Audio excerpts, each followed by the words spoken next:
Election Night 2021. Tonight, the first clues to the 2022 midterms and which party will control Congress. The first major test for both parties since the presidential election. Two big governor's races. In Virginia, a dead heat between Democrat Terry McAuliffe. I am a uniter.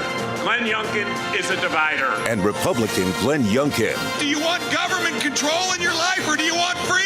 In New Jersey, it's Democratic Governor Phil Murphy. It is sunrise in New Jersey. Versus Republican Jack Ciattarelli. You thought the last 4 years are bad? Wait until this guy is unencumbered. Plus big mayoral races from New York City. Look at me, and you're seeing the future of the Democratic Party. To Boston. I am running to tackle the big challenges in Boston in partnership with community. To Minneapolis, Detroit, Cleveland, Buffalo, Atlanta, and Miami. Also, key ballot measures on everything from peyote to police, from housing to health. Complete coverage of Decision 2021 begins right now on NBC News Now. This is a Meet the Press Election Night special. Live from Washington, here are Chuck Todd and Kristen Welker. Well, that music can mean only one thing. It is election night in America. Results are coming in. We are in for a jam-packed night. Could be a long night or early morning. That's right. It's already very busy, Chuck. That's for sure. And tonight, a lot more is at stake than some big governor's races. We're also watching special congressional elections, mayoral contests, and ballot initiatives. Look, it's effectively opening day of the 2022 midterms with an incredible first campaign to break it all down. Results are coming in as we speak, so we're going to dive right in. The marquee race tonight, Virginia governor. Things are not breaking the Democrats' way, at least so far. Polls closed about 2 hours ago. And our NBC News election desk has categorized this race too close to call. However, we can characterize it this way, that Republican Glenn Youngkin is in the lead. So too close to call, but in the lead means we think it's about a 1 to 3 point spread in Youngkin's favor. But there's still more numbers to come in. Democrats everywhere are anxiously watching these returns because this is a state that Joe Biden won by 10 points last year, and Ralph Northam, the outgoing governor, won by 9 in 2017. This race has historically been an excellent indicator for both parties ahead of the following year's midterms. If Democrats lose this race, it'll send shockwaves through U.S. politics. The other big governor's race tonight, New Jersey. Democrats are expecting to hold on to the governor's mansion in Trenton. Polls closed about an hour ago. That race is too early to call. Virginia and New Jersey are just two of many storylines tonight. Polls have just closed in the race for New York City mayor. They've also just closed in Minneapolis, where a ballot initiative could replace the city's police department. That's a fascinating one, Chuck. You and I have been talking a lot about that. No, and I think that's going to have ramifications beyond just what happens tonight. We also do have a call. There's been some special congressional races. This one, Marcia Fudge, who's of course Joe Biden's HUD secretary. This is her congressional district. Well, it's the 11th congressional district. NBC projects that Democrat Shontel Brown, as expected, will win that race. We're following other key down ballot races as well in these key states. The race for Virginia's lieutenant governor is like the governor's race, too close to call at this point, but the Republican is leading in that race as well. So, just a little sampling of what we're going to be following tonight. We're covering it all. We got a team of NBC reporters on the ground at all the key campaign headquarters. So here to help us break it down, though, on set with me are two of our closest pals, Chief Washington Correspondent for NBC News, Andrea Mitchell, and the Senior Politics Editor, my partner in crime on First Read, Mr. Mark Murray. And in New York for us, NBC News Now anchor Joshua Johnson. Chuck, as we have been talking about, this is already a fast-moving night. So I'm going to send you to your favorite place. You got the it. Big board. All right, Let's you get keep to the the conversation numbers. going here. Exactly. Well, I got a little bit of headquarters in here too, so we can keep moving here as soon as we can get the numbers board up. up here. Yes, Chuck's looking to get those numbers up.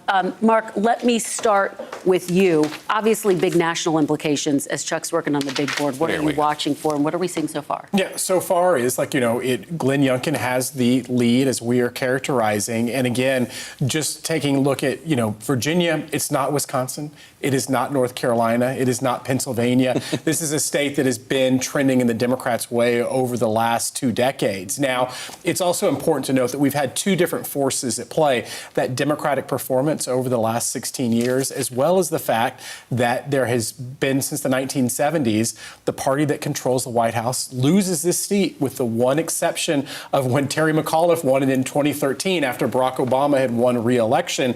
And so that kind of pull on, sometimes the president's party gets complacent after that they've won, and whether or not we are still seeing that. And if that ends up extending to the midterms, that's really going to be the story you're going to be following over the next several months. It is a tough political environment. And Chuck, I got the map up. So here's where things stand, obviously.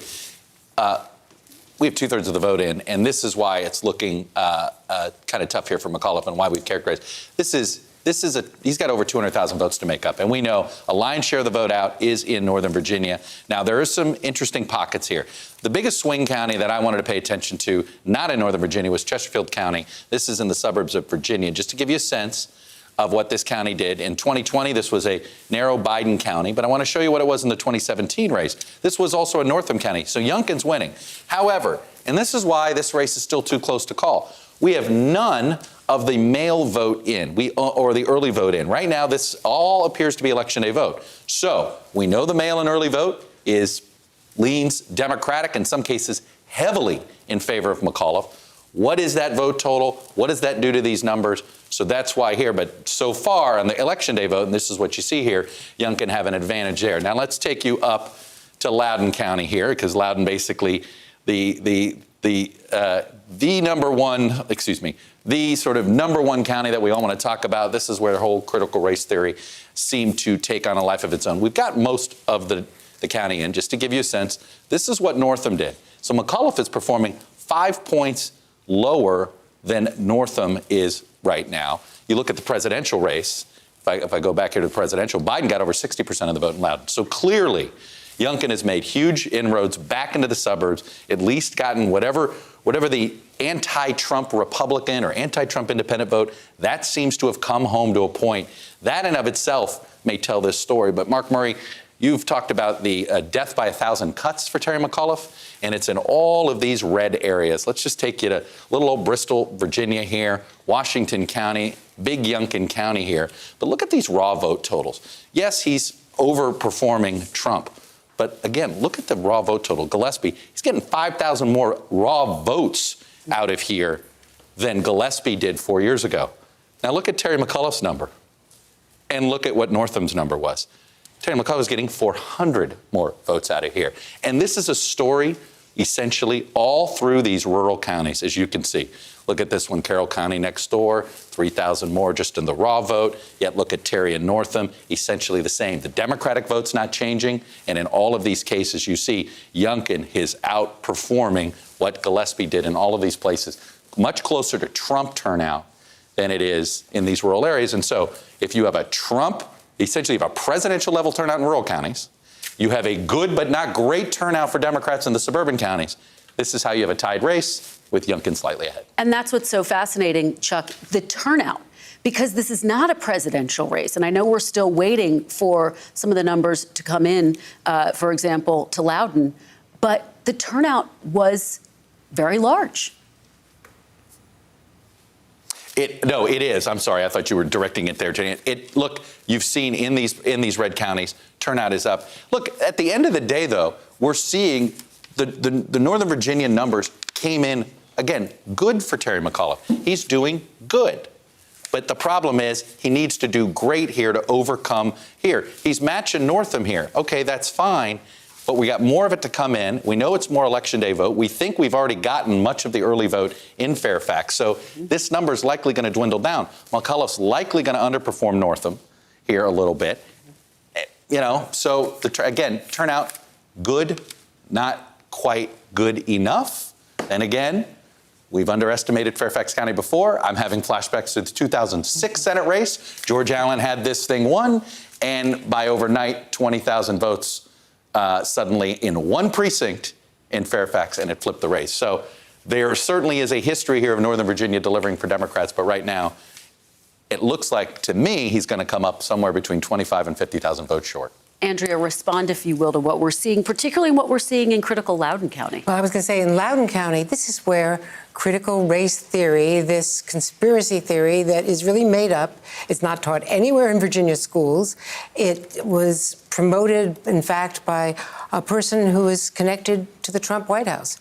And so there's a whole train of people who were involved in setting this up. But Youngkin has used this issue, and in the debate that Chuck was moderating, Terry McAuliffe kind of walked into it by saying a clip, which he says was out of context, which he said that parents, shouldn't be involved in their school, in the kids' schools. And he has said over and over again since that he didn't mean it. He said it on Meet the Press. But the fact is that we saw in the exit polls that for the first time in any of our memory, education was second to the economy in the issue that voters cared most about. And you see that in Loudoun County. That's what those numbers. And as Chuck points out, we could be very, surprised by this whole thing turning around in Fairfax. We have yet to see those numbers or the mail-in vote. In some ways, you talk about different flashbacks. What I just showed you is a little bit of the 2016 phenomenon that we saw in some of the swing states. You'd sit there and say, Hillary Clinton hit her numbers. They hit their targets. Terry McAuliffe's hit their targets. The problem that they're running into is it's the smaller counties, it's the rural areas that are just turning out more vote. Whether it was the inside counties of Florida that don't touch salt water, or it's the Southwest Virginia counties that I just pointed out. I mean, this is an interesting combination of essentially massive rural turnout, incremental improvement in the suburbs, and a depressed Democratic electorate. You put those three ingredients together, Mark Murray, and what do you have? You don't win if you're a Democrat. Let's just look at the electorate. And again, just the exit polls. And the exit poll will be adjusted throughout the evening. It's sometimes an imprecise way to look at the electorate. But what we have right now is a Virginia that doesn't look like the Virginia of 2020 or 2017, where you end up having 74% of the electorate is white. That's down from 67% in 2020. You end up having where the African-American percentage is 16%. It was 20% in 2020. The youth vote, 14% in 2020. Now it's down to 10%. And so this is not the standard parts of the Democratic base. This isn't how you win, not only nationwide, but even in a place like Virginia. The black turnout really depressed. And, Terry McAuliffe in that primary defeated 2 black women. And there was still, in some areas around Richmond, real resentment against that. Well, they cannibalized each other. Those two campaigns did, I've always wondered what would have happened if it had been a one-on-one. Right. With one of them. Would we have seen which Democratic would Virginia Democrats have picked? We don't know. He took advantage of the fact you have to ask about what's been happening in Washington with President Biden, with the fracture between the members of the Democratic caucus, failure to even get a House vote on infrastructure. What if that had been different? When Terry McAuliffe was here and we were doing an interview with him 2 weeks ago, he made this appeal. Chuck, you jumped at it. He was appealing to President Biden, get into this. Right. Well, and I think you're right. And the White House has been in a defensive posture for a number of days now, saying, look, Terry McAuliffe has run his campaign. He has to own that. But you talk about the heavy turnout in these critical rural areas, and you have to think about this strategy that Youngkin had, which was essentially to walk this very fine line when it comes to former President Trump. He was endorsed by former President Trump, but did not campaign with him, Mark Murray. And at this point, it seems like that may be successful for him. And it was this tightrope in the advertisements, particularly in the Northern Virginia area, where Glenn Youngkin is wearing a fleece, talking about grocery taxes and talking later about education, but then also, still being able to have the former president's help in some respects. And so to have what Trump, to end up inheriting that legacy of that rural turnout that Donald Trump created and Glenn Youngkin was able to capitalize on, but also to kind of chip away into the Northern Virginia suburbs, into some of the swing counties like Chesterfield. In some ways, he was able to pull it off. But as we've talked about, not every Republican nominee is going to be able to have a convention and also $400 million of personal wealth to be able to pull off that feat. Hey, Joshua Johnson, I'm already violating a rule that I swore. I know what it's like not to be the lone guy not on set. And you're like, what are you doing? I have been in your position, and I'm like, come on, Brian. We're not over even here. 15 minutes through the first hour, and look how you do me already. I see how this goes. Mr. Johnson, you heard me conflate my Florida, a little bit of my Florida roots. You've got Florida roots. And there is something very eerily similar here where Terry McAuliffe looks like 2016 to me a little bit, right? Terry McAuliffe's doing what he has to do, and there's this rural tide coupled with a little bit of incremental improvement in the suburbs, and this is what we're staring at. What do you see? Yeah, I mean, I see what you're saying in terms of the Florida connection. I'm a little bit of a contrarian on this one. This may get me uninvited from future election nights, but I'll take the hit on it. I am actually... No, we want contrarian. I'm a little bit mixed in terms of what I think about Virginia being a national bellwether. I think Virginia, for anyone who's lived there or near there, kind of gets that it's a very different sort of state from many other states. Extremely well educated, very high net worth. Like the idea that Loudoun County is such a high net worth place, but this is west of Washington, D.C. And the debate over education is not about like standardized test scores or kids on free and reduced lunches, but it's about the way we talk about race. Says a lot. But the other thing that I think is going to be a significant bellwether tonight is what happens with the races for mayor. Because I think a lot of what's going on in the country right now is not about education. It's about COVID, it's about the economy, and it's about crime. In our NBC News exit poll, we asked, which candidate do you trust to deal with COVID better, Youngkin or McAuliffe? Most people said McAuliffe. Crime? Most people said Youngkin. And a lot of the races tonight, particularly in New York, Atlanta, Boston, Seattle, they're dealing with issues of criminal justice. Minneapolis is voting tonight on whether to disband the police department. Like, these are the kinds of practical executive issues that might end up being more of a bellwether with the rest of the country, especially, as you mentioned, because there's this frustration over things getting done or not getting done in Washington. Right. Well, one of the big things that cities have to worry about getting done right now is protecting people on the street, especially with hundreds, sometimes thousands of law enforcement officers resigning because they don't like the way the conversation is going. So I think Virginia is part of the story. It's definitely not all of the story. And in totality, maybe if we view all of it, we'll have a better sense of where America's going. Actually, you're not being contrarian. I totally agree with you. And in fact, I'm curious if you accept this premise, Joshua, that actually if you look at the entire election landscape for tonight, and you brought up those mayor's races, plus New Jersey and Virginia, essentially this is a referendum on Democratic philosophy and governance, and a debate really more inside the Democratic Party about how should we govern, how should cities be governed. In some ways, it seems like all of these races are a little bit more reflective on the D side because these are essentially Democratic states or lean Democratic states, Democratic cities, where the debate is about, okay, how do you plan on enacting your philosophy? Yeah, I can see that. I mean, if you look at some of the races, like, say, in Boston between Michelle Wu and Anissa Essaibi-George, or in Seattle, the top two candidates there, it's kind of a debate between progressive Democrats or more progressive Democrats and moderate Democrats. The race in Buffalo with India Walton, a self-described Democratic socialist who beat the 4-term Democratic mayor Byron Brown, and he's running anyway as a write-in. That's very much a debate over kind of center-left versus further-left Democrats. In our exit poll, we asked Virginia Democrats, how do you feel about the direction of the party? The majority of them said that it's going to liberal. And the plurality of voters in Virginia that we talked to in the exit poll describe themselves as moderates. So there's a real debate as to what the Democratic Party needs to look like if it's going to continue to govern not just for the public in general, but for Democrats themselves. I think we are landing on this agreement zone here, Mr. Johnson. And I think it plays out in Washington as well, as we see the battle between progressives and moderates over the president's big spending plans. Joshua Johnson, stick around. Andrea, Mark, we have a lot more to discuss. We do. Coming up, we're all over the big story tonight in Virginia. What's going on?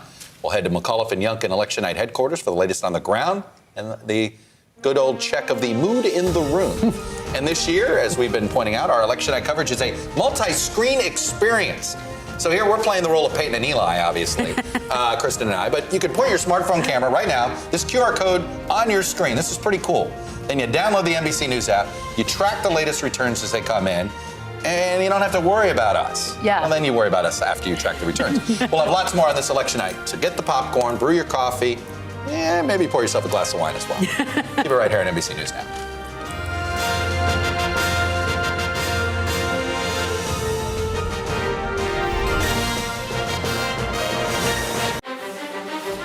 This isn't about spending going forward. This is about spending that's already happened. Do you accept the idea that we have a crisis at the border? The vaccine mandate. Is this going to work, or is this going to backfire? If it's Sunday, it's Meet the Press. Good morning, I'm Savannah Sellers. I'm Joe Fryer. Right now on Morning News Now. Another giant leap for mankind. Some interesting things going on across the lower 48. Flights are returning to normal this morning. Morning News Now, streaming weekdays at 7. To cover the news, you have to be in it. We'll take you to the front lines of the story, bringing your news feed to life. Streaming live every night.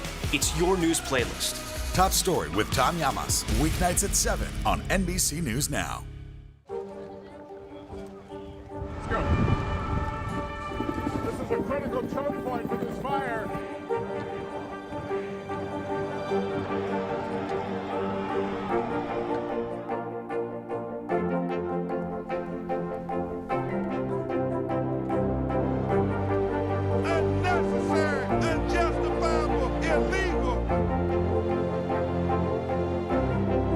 Good evening from New Orleans. Late military operation witnessing the massive crowds. I admire you both. Nice to really spend some time with you. Appreciate it.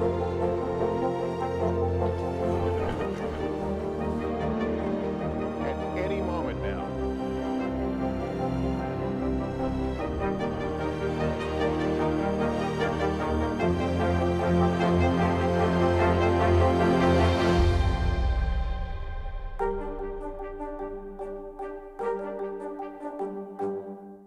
News is happening now. A look at what's making headlines around the world. Tonight, the major announcement of the COVID vaccine. This is a significant moment. Your news, whenever it happens, wherever you are, it's here now. Right now on NBC News Now. We begin with one giant leap forward in the space race. Bezos making it very clear this is the first step of many to come. Speaking out against laws that they feel would make it harder for Texas voters to cast their ballot. The issue here is not that vaccines aren't available. They say the issue is that people are choosing not to get vaccinated. We have a team of correspondents covering this breaking story for us today. This is NBC News Now, streaming free 24/7. To cover the news, you have to be in it. We'll take you to the front lines of the story, bringing your news feed to life. Streaming live every night. It's your news playlist. Top Story with Tom Llamas, weeknights at 7 on NBC News Now. Right now on NBC News Now. They've done things like installing cameras to help alert Border Patrol to people crossing. They are escaping violence and persecution in their home countries. NBC News Now, streaming 24/7.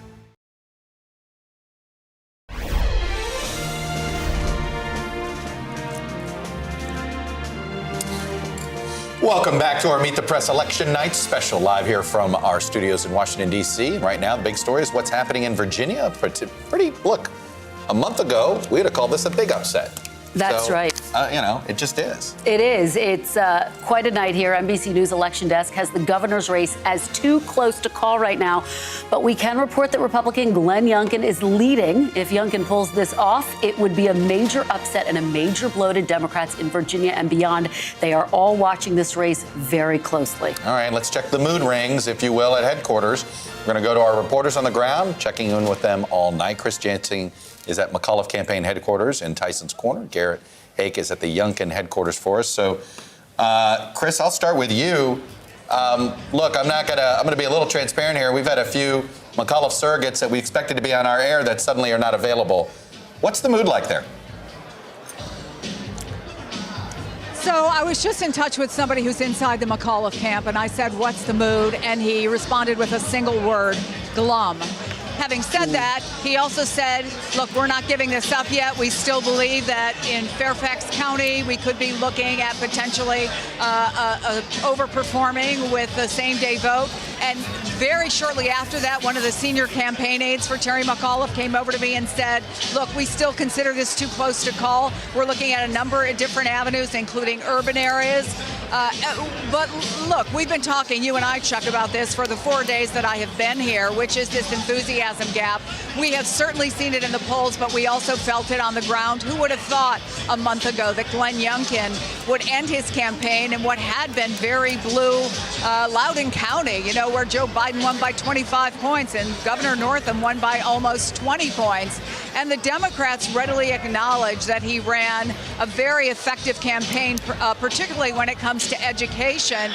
However, when I asked them, whatever the outcome, what are the lessons you're going to take away? Of course, they're looking at the suburbs. And the way one person put it to me, I think there is an undercurrent of dissatisfaction in Washington, which is a very polite way of what I've heard throughout this week about how upset they were that things didn't get done before Joe Biden left for his European trip. They also think that there's an element here of, frankly, because things aren't getting done, Terry McAuliffe represents the same old, and people are again looking for something new.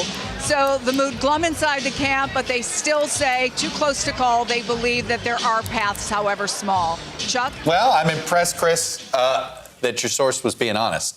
Because it's certainly the impression they've given us. Well, I assume glum is not the word, Garrett Hake, that you're going to use to describe the scene at Youngkin headquarters.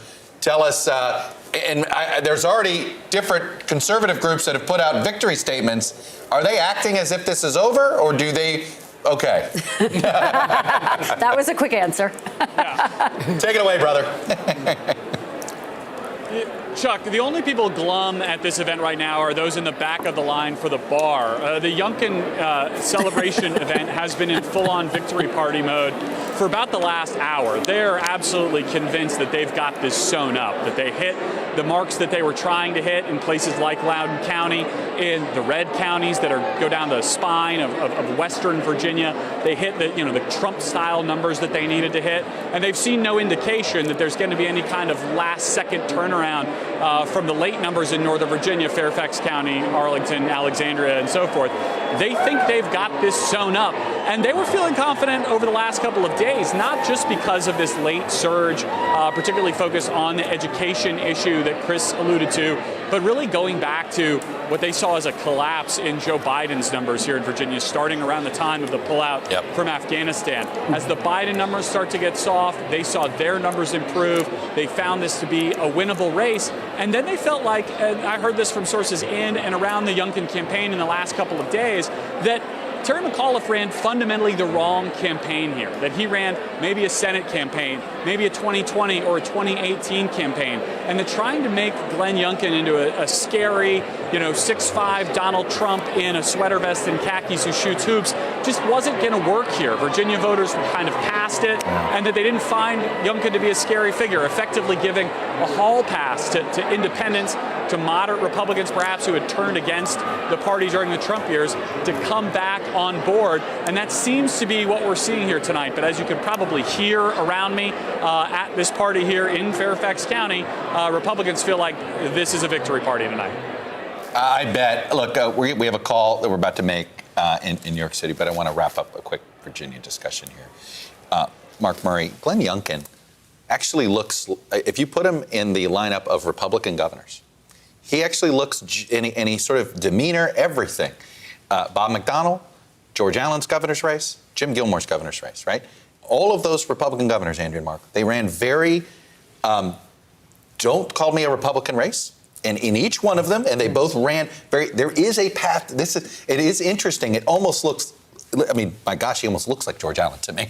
Well, and Chuck, who Glenn Youngkin wasn't was Ken Cuccinelli, the Republican that Terry McAuliffe defeated in 2013, who ran a very hard right campaign at the very same time that the government shutdown was taking place. But a moderate face, and you cannot ignore the racism in this race.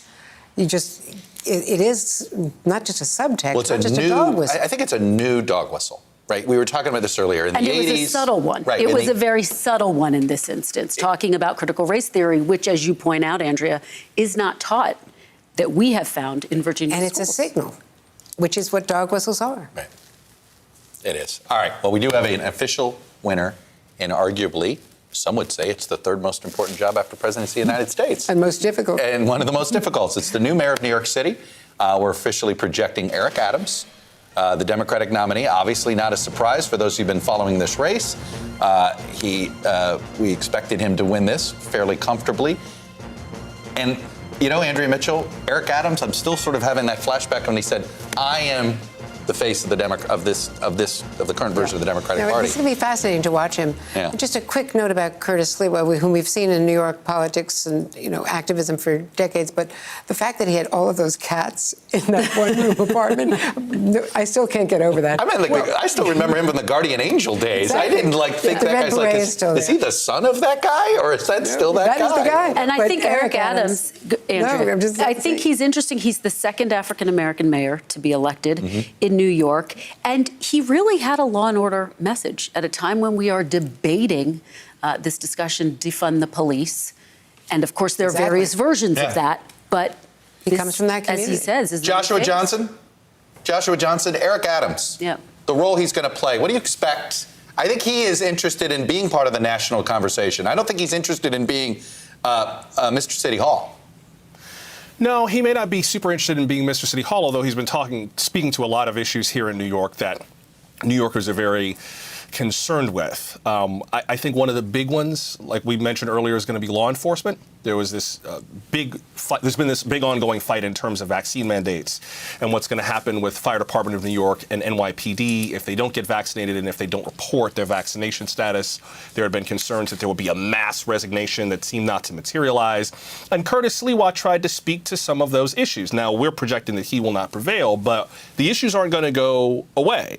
And I don't know that there are any clear answers. You know, what do you do with a New York where you've got huge office buildings like the one I'm sitting in right now, where people evacuated for COVID and haven't all come back? What do you do in a New York where there are storefronts that have closed en masse? People are slowly coming back, and we're trying to figure out how to make this a city that you can come visit and have things to do when you finish coming to see Fallon or whatever you choose to do here in New York. What do you do with a city where you're hearing more dirt bikes racing up and down 6th Avenue and more homeless people on the streets? And it just seems like something is broken in New York and no one quite knows how to Hey, Joshua, it's not just New York. It's a country. I mean, it's you not go just to New York. LA, you go to Los Angeles. I was just there last week. It's extraordinary how many tent cities you run into in Hollywood. Right here in Washington, D.C. Yeah. You know, as many a reporter, we're often walking by expanding tent cities. This is a burgeoning problem in a lot of major metro areas. It is indeed. Los Angeles had a big, nasty protest over tent cities that got broken up by police. It got really, really intense a few months ago. If I may just back up 1 second, just to divert from New York with regards to race in the Virginia governor's race. I think that the concern over dog whistles about race is well placed. Education and race have never been a dog whistle. They have been a bullhorn, whether it's integration, busing, the teaching of the Civil War, the 1619 Project from the New York Times, which prompted a whole counter project to rewrite an ahistorical account of American history called the 1776 Commission. And now this thing about critical race theory, which, for those of you playing the home game, is not being taught in schools. It's taught in law school. No one is teaching your kids critical race theory, but the power of it is partly because young people are down for the debate. Young people want to talk about race. Right. You're absolutely And so when right. the issue comes up in school and their parents go, I don't know how to have this conversation, which, to be fair, it's a hard conversation to have, that's what allows this issue to flourish. So it feels like if Glenn Youngkin wins tonight, and if this whole critical race theory is part of what put him over the top, then he gets the benefit of winning an executive job where he doesn't have to execute on race. This is a problem he doesn't have to solve. Loudoun County doesn't have a problem with critical race theory because it's not being taught. The issue underlying it is not necessarily the governor's job to fix. So he might get the political benefit without actually having to show any results. On the other hand, No, it was if the Terry whose McAuliffe side are you prevails, on? this isn't going to go away. It was the whose side are you on code, I guess. Right. A little bit of that. We got a call, don't we? We Another do. call. Yeah, Joshua, thank you for that. We will come back to you. We want to go to Ohio, a special congressional election 15. We do have a call there. And NBC News projects that Mike Carey is the projected winner of Ohio House District 15. Not a surprise. This is a race that was won handily, or a district, I should say, by former President Trump. It was. Former President Trump got involved in the primary, and so Democrats dabbled a little bit here. Biden endorsed Allison Russo it was yesterday. Interesting. It was interesting, Mark Murray. This is one of those, in a different environment, maybe with another couple of weeks, Democrats might have actually made this a real race. It's on the outer edge of competitiveness. Chuck, this is when, if a Republican were in the White House, the kind of race the other way that around. watching instead of Republicans on the cusp of maybe pulling off a big win in Virginia tonight. But this was Steve Stivers' congressional district, a rate where, basically a pretty safe Republican seat, but not one that is so overwhelmingly There was a big Republican. split. Remember, Trump got in here. Stivers ran an independent expenditure to try to stop this guy. Right. I am curious who he voted for. What I thought was interesting was that President Biden got in on it, but very late. He just endorsed Allison Russo. I feel like they just got a pullback over the weekend. I got to get into this. Right. It felt like one of those maybe we blew it. Anyway. Right. All right. Well, coming up, we're going to dive deeper into tonight's results. And the big story brewing right now, of course, in Virginia. We are going to speak with someone who ran for governor. Lots more ahead tonight on this Meet the Press Election Night special, live only on NBC News Now.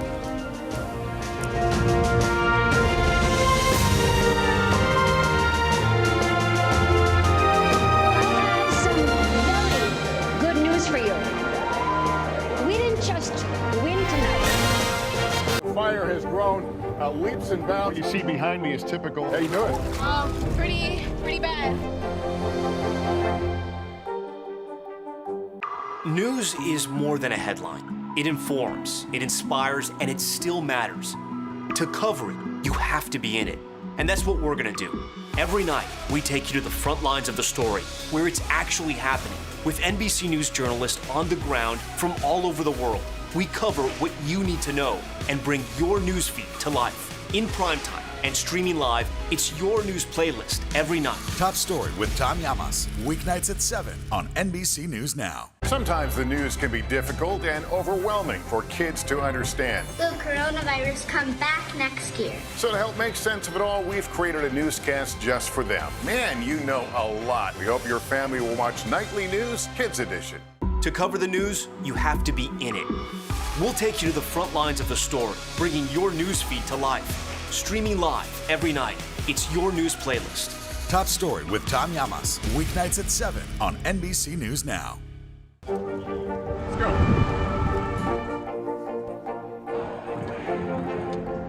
And good evening from New Orleans. There is breaking news. And what are you both? Good morning, I'm Savannah Sellers. I'm Joe Fryer. Right now on Morning News Now. Another giant leap for mankind. Some interesting things going on across the lower 48. Flights are returning to normal this morning. Morning News Now, streaming weekdays at 7. The Meet the Press Chuck Todd cast, free wherever you get your podcasts. To cover the news, you have to be in it. We'll take you to the front lines of the story, bringing your newsfeed to life. Streaming live every night, it's your news playlist. Top Story with Tom Llamas, weeknights at 7 on NBC News Now.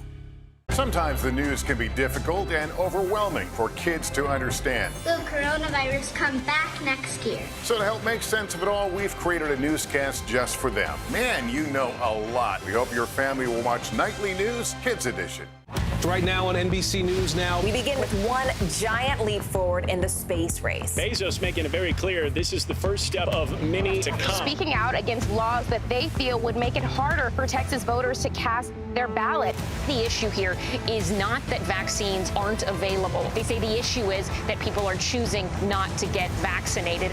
We have a team of correspondents covering this breaking story for us today. This is NBC News Now, streaming free 24/7.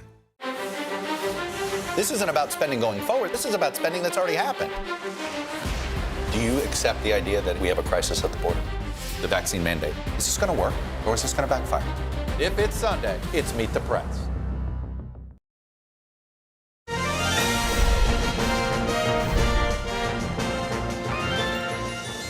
There it is. We're up to 75% reporting. Still a 200,000 vote lead. We have characterized this race as too close to call, with Youngkin leading. We are waiting to see a few things out of Virginia Beach in particular, as well as Fairfax and some splits before we're comfortable saying anything more than that. So welcome back to our election special, by the way. We're seeing a pretty big turnout so far, just to set the stage. We are, and that's the thing. I can tell you this, if it is a turnout over 3 million and Youngkin has figured out how to win on that, that in and of itself is also impressive. It does tell you this mix. I mean, if Republicans, and again, who knows if this is replicatable? Yeah. You know, Youngkin was able to essentially rig a primary to keep the Trumpies from overwhelming that primary or convention or whatever you want to call it. That can't happen in every place, but this is a pretty powerful formula if they can somehow replicate it. Let's bring in former Democratic Congressman Tom Perriello. He ran for governor in 2017 in the Democratic primary, lost to eventual Governor Ralph Northam. He's also somebody who knows a little something about, when the Washington environment can have an impact on your politics. Congressman, I want to start there. Look, you cast some tough votes. You were in a tough midterm. It hurt. It certainly, I think, had an impact. Do you see anything similar here with Terry McAuliffe tonight? I certainly think there is some of that, being anti-Trump is not going to be enough. Democrats have to show what they're delivering. And if Democrats in Congress had been able to deliver the Build Back Better agenda, which is very popular, a month ago, you not only show those policy results, but you show the Democratic Party knows how to govern. In fact, there were an enormous amount of policy accomplishments by the Virginia legislature in the last year. And I know it was very hard to get those through the media, particularly as our local and state media has been decimated so much just by recent marketplace.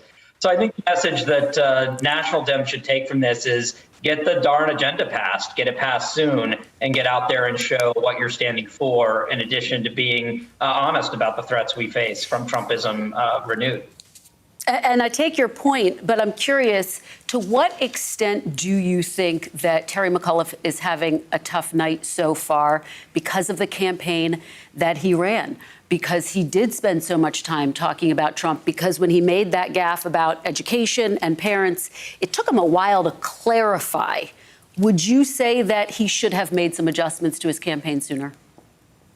Well, first, let's make a couple caveats. We don't know the results yet. And we also know that the historical headwinds in many ways were with Youngkin and the Republicans. The state of Virginia tends to go. 10 of the last 11 governor's races have gone against whoever has the White House. Youngkin was able to spend $20 million of his own money, unprecedented amount. And the Biden agenda was not moving through at the pace that President Biden would have wanted.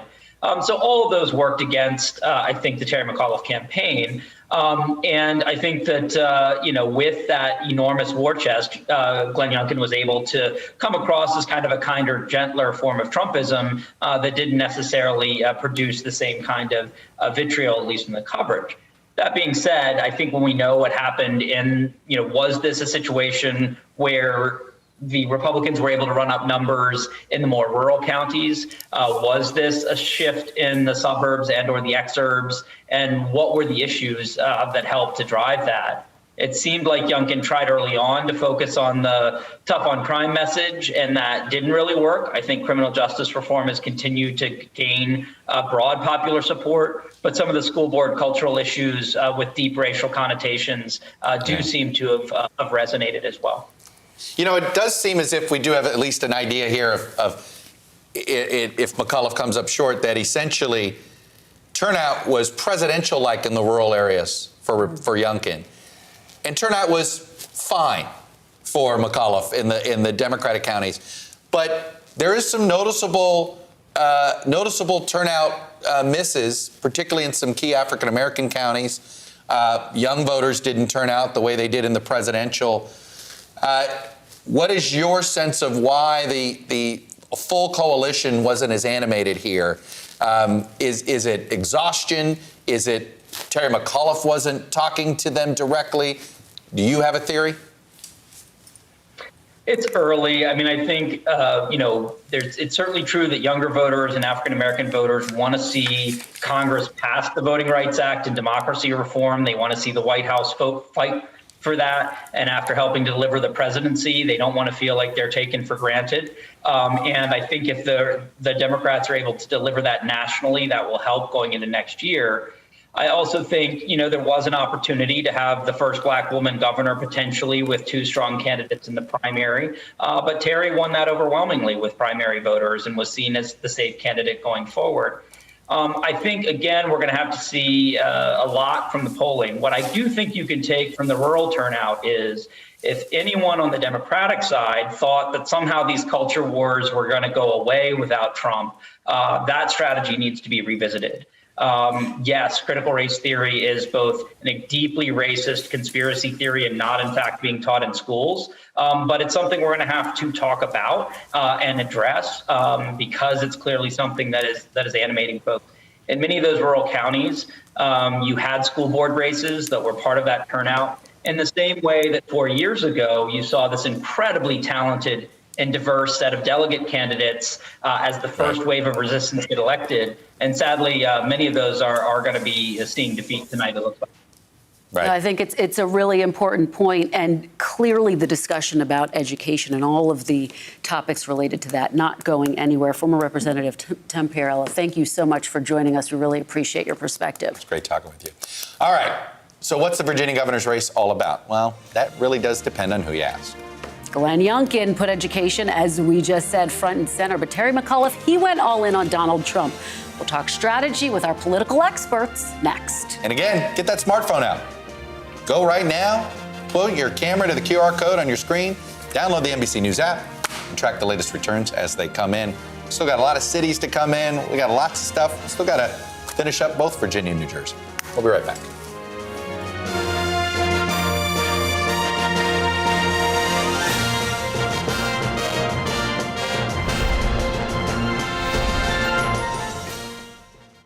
Right now on NBC News Now. We begin with one giant leap forward in the space race. Bezos making it very clear this is the first step of many to come. Speaking out against laws that they feel would make it harder for Texas voters to cast their ballot. The issue here is not that vaccines aren't available. They say the issue is that people are choosing not to get vaccinated. We have a team of correspondents covering this breaking story for us today. This is NBC News Now, streaming free 24/7. Let's go. This is a critical choke point for this fire.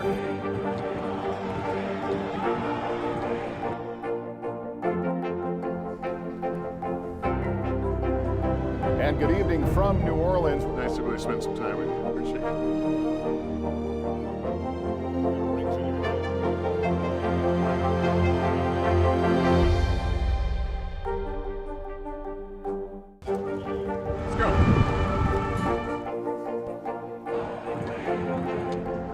And good evening from New Orleans. There is breaking news. There you go. To cover the news, you have to be in it. We'll take you to the front lines of the story, bringing your news feed to life. Streaming live every night. It's your news playlist. Top Story with Tom Llamas, weeknights at 7 on NBC News Now. Right now on NBC News Now. They've done things like installing cameras to help alert Border Patrol to people crossing. They are escaping violence and persecution in their home countries. NBC News Now, streaming 24/7.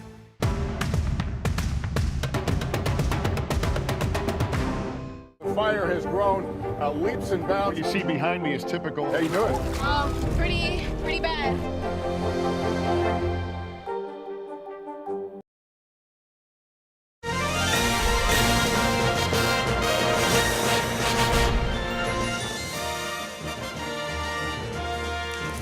Welcome back. We want to get a check on the other big governor's race tonight. New Jersey, of course. Right now, that race is too early to call, and we are continuing to keep a close eye on the vote count out of the Virginia governor's race. And Chuck is crunching all of the numbers for us. Well, we show you this is still early in New Jersey, just so people see this here. So we still expect most funded. But, Kristen, we talked about this. If, you look at, these are all shades of blue states, we know. Virginia had its own shade of blue, New Jersey a little bit darker blue, but both have a lot of suburban voters in it. And so if you're seeing, and some independent voters, if you're seeing what we're seeing in Virginia, then it wouldn't surprise me if this race ends up closer, as my friend Lee Corso might say, than the experts thought. So as you can see, the raw vote coming in again.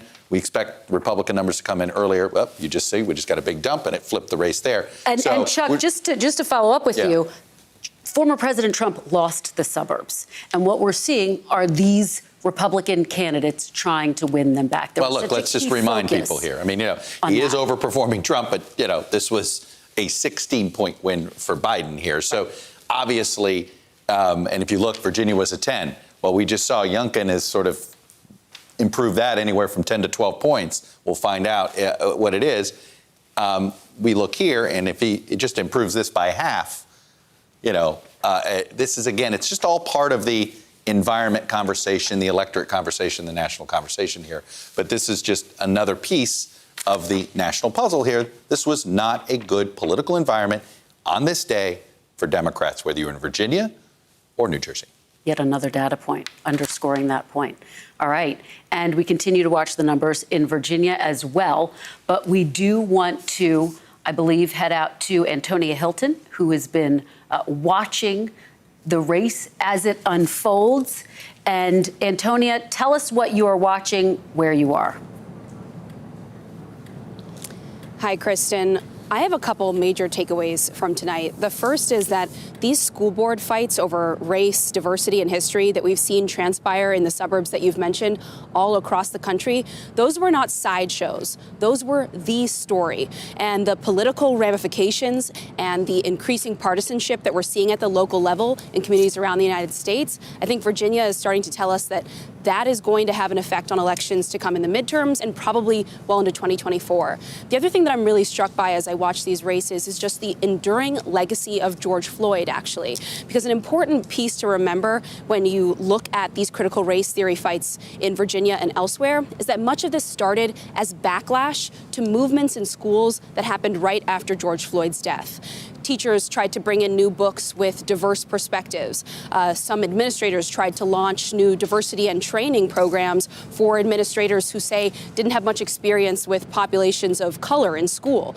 And then you saw parents launch a backlash and start to use the phrase critical race theory to describe all of that programming. And to me, that just tells me that George Floyd's murder and the entire movement of racial justice is continuing to have a psychological impact on communities. It is continuing to affect people's behavior and decisions around voting. And then, I'm in Madison, Wisconsin right now. This is a very liberal area where it's important to remember that on the flip side of this, it is not just conservatives and moderates who are being animated right now by racial tensions and how to talk about all these issues in school.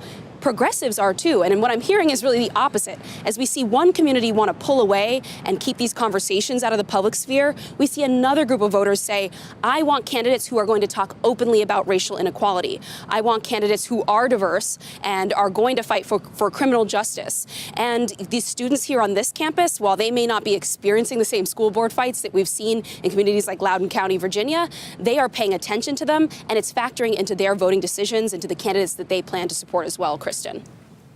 Well, you've been doing such extraordinary reporting on this issue that has been energizing voters, parents all across the country, frankly, Antonia. So we will come back and check in with you throughout the evening. I do want to go back to Chuck quickly before we delve deeper into that, because, Chuck, you're watching some new numbers? Well, it's more of an explanation here of among, we've talked about Terry McAuliffe. He's gotten a good turnout, but not a great turnout. Let me show you a couple of examples. I'm going to take you to a rural county. This is Greenville County, Virginia. It's on the border of North Carolina and Virginia. This is a county, 60% African-American, rural, a little more rural. Terry McAuliffe's winning. Okay. Let me show you what Joe Biden did here. Joe Biden won this county by 16 points. As you can see here, McAuliffe's winning it by 5. And just so you understand what Ralph Northam did in 2017, just 4 years ago, he won this county by 14 points here. So this, first of all, Youngkin is doing much better than Gillespie here just in the raw vote. That's number one. But that margin there, that tells you something. But I'm not just picking on one area. Let me take you to Hampton County, Virginia. This is another place where you're going to see a very similar finding. In the 2017 governor's race, we got most of it in here. McAuliffe up here, it looks pretty good, 34 points. But look at this. Northam won it by over 40. I can show you where Joe Biden did. Joe Biden also did it by over 40. So I think we're seeing another explanation of why McAuliffe may be coming up short. the full coalition, particularly African Americans in Virginia, did not come out. African Americans were going to be critical if he is going to and win remember, this race. There were 2 African American candidates in the primary that he defeated. Right. And Actually, he's 3. getting close in all of those margins, but not quite getting there. Yep. All right. Fascinating. Joshua Johnson, let me bring you into this conversation and just respond, if you will, to what Chuck just mapped out. The fact that we are seeing in these all-important areas, African-American voters just not turning out in the numbers that Terry McAuliffe needs. Well, there are black voters, and then there are black voters, and then there are black voters, right? You look at, places like Emporia County, Greenville County, those are some of the counties, as you mentioned, or Emporia City, some of the places in Virginia that have among the highest black populations in the state. But there's a difference between appealing to black voters in general and affluent black voters, and college-educated black voters, and likely voters who are African American. So that may be part of what breaks down differently. I'll be interested to see what happens in the Hampton Roads area. Hampton University is a historically black university. One of our executives here is a Hampton graduate, Rashida Jones. And so there's a difference between the appeal that you make to educated black voters, college-educated black voters, and poorer, more rural black voters. Maybe there was a message that resonated with one that didn't quite resonate with the other. I'd also be interested to see how much, if Virginia is indeed a bellwether, how much we can extrapolate from the results among different populations of diverse voters, voters of color, in other states. Virginia's got a few good examples. Manassas, for example, which is southwest Washington, D.C., a little bit further out from Washington, D.C., has a significant Latino population. Does that tell us anything about how the Democratic Party is dealing with Latino voters? The counties that Chuck just pointed to are right on the southern border of Virginia. Does that tell us anything about what we might extrapolate from voters in North Carolina, which are just on the other side of the state line? So if this is a bellwether, it'll be interesting to see what bells it rings, particularly because critical race theory is one of these issues that's been injected into the race, and whether or not those kinds of racial dog whistle issues turn on black voters, turn off black voters, and make them feel like, ugh, you're just debating the same things. I ain't got no reason to go to the polls this year. Fire people up to show up, or make them demand different kinds of candidates. Maybe they didn't feel that Terry McAuliffe was the dude for the job. Maybe they figured, yes, this is important, but you ain't gonna do it, and Youngkin ain't gonna do it, so I'm staying home. Maybe that was part of why some black voters didn't show up. It's interesting, Joshua. Part of our county to county, I'm obsessed with this issue of rural African-American voters, really rural voters of color in general, that Democrats are underperforming with. And I got to ask this question. Could this be more of a geography problem than a race problem? Yes. I think if it is, then it might be a geography problem in terms of maybe extrapolating too much about black voters. We're going to get some indications of the black electorate in the next 24 hours because, as we mentioned, we've got Boston's mayoral race where you've got 2 women of color who are running, Atlanta's mayoral race where you have an array of black candidates. So that might tell us a little bit more about that. All right. Well, we continue to watch that constituency and all of the different key counties. Joshua Johnson, we will be back. We have much more of our election night coverage coming up. And you're streaming live election night coverage, NBC News style, right here on NBC News Now.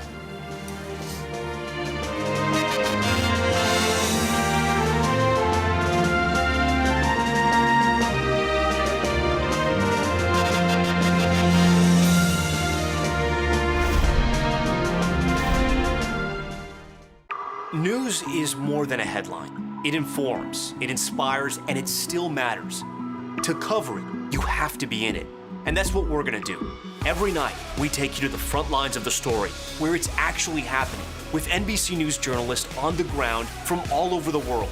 We cover what you need to know and bring your newsfeed to life. In primetime and streaming live, it's your news playlist every night. Top Story with Tom Llamas, weeknights at 7 on NBC News Now.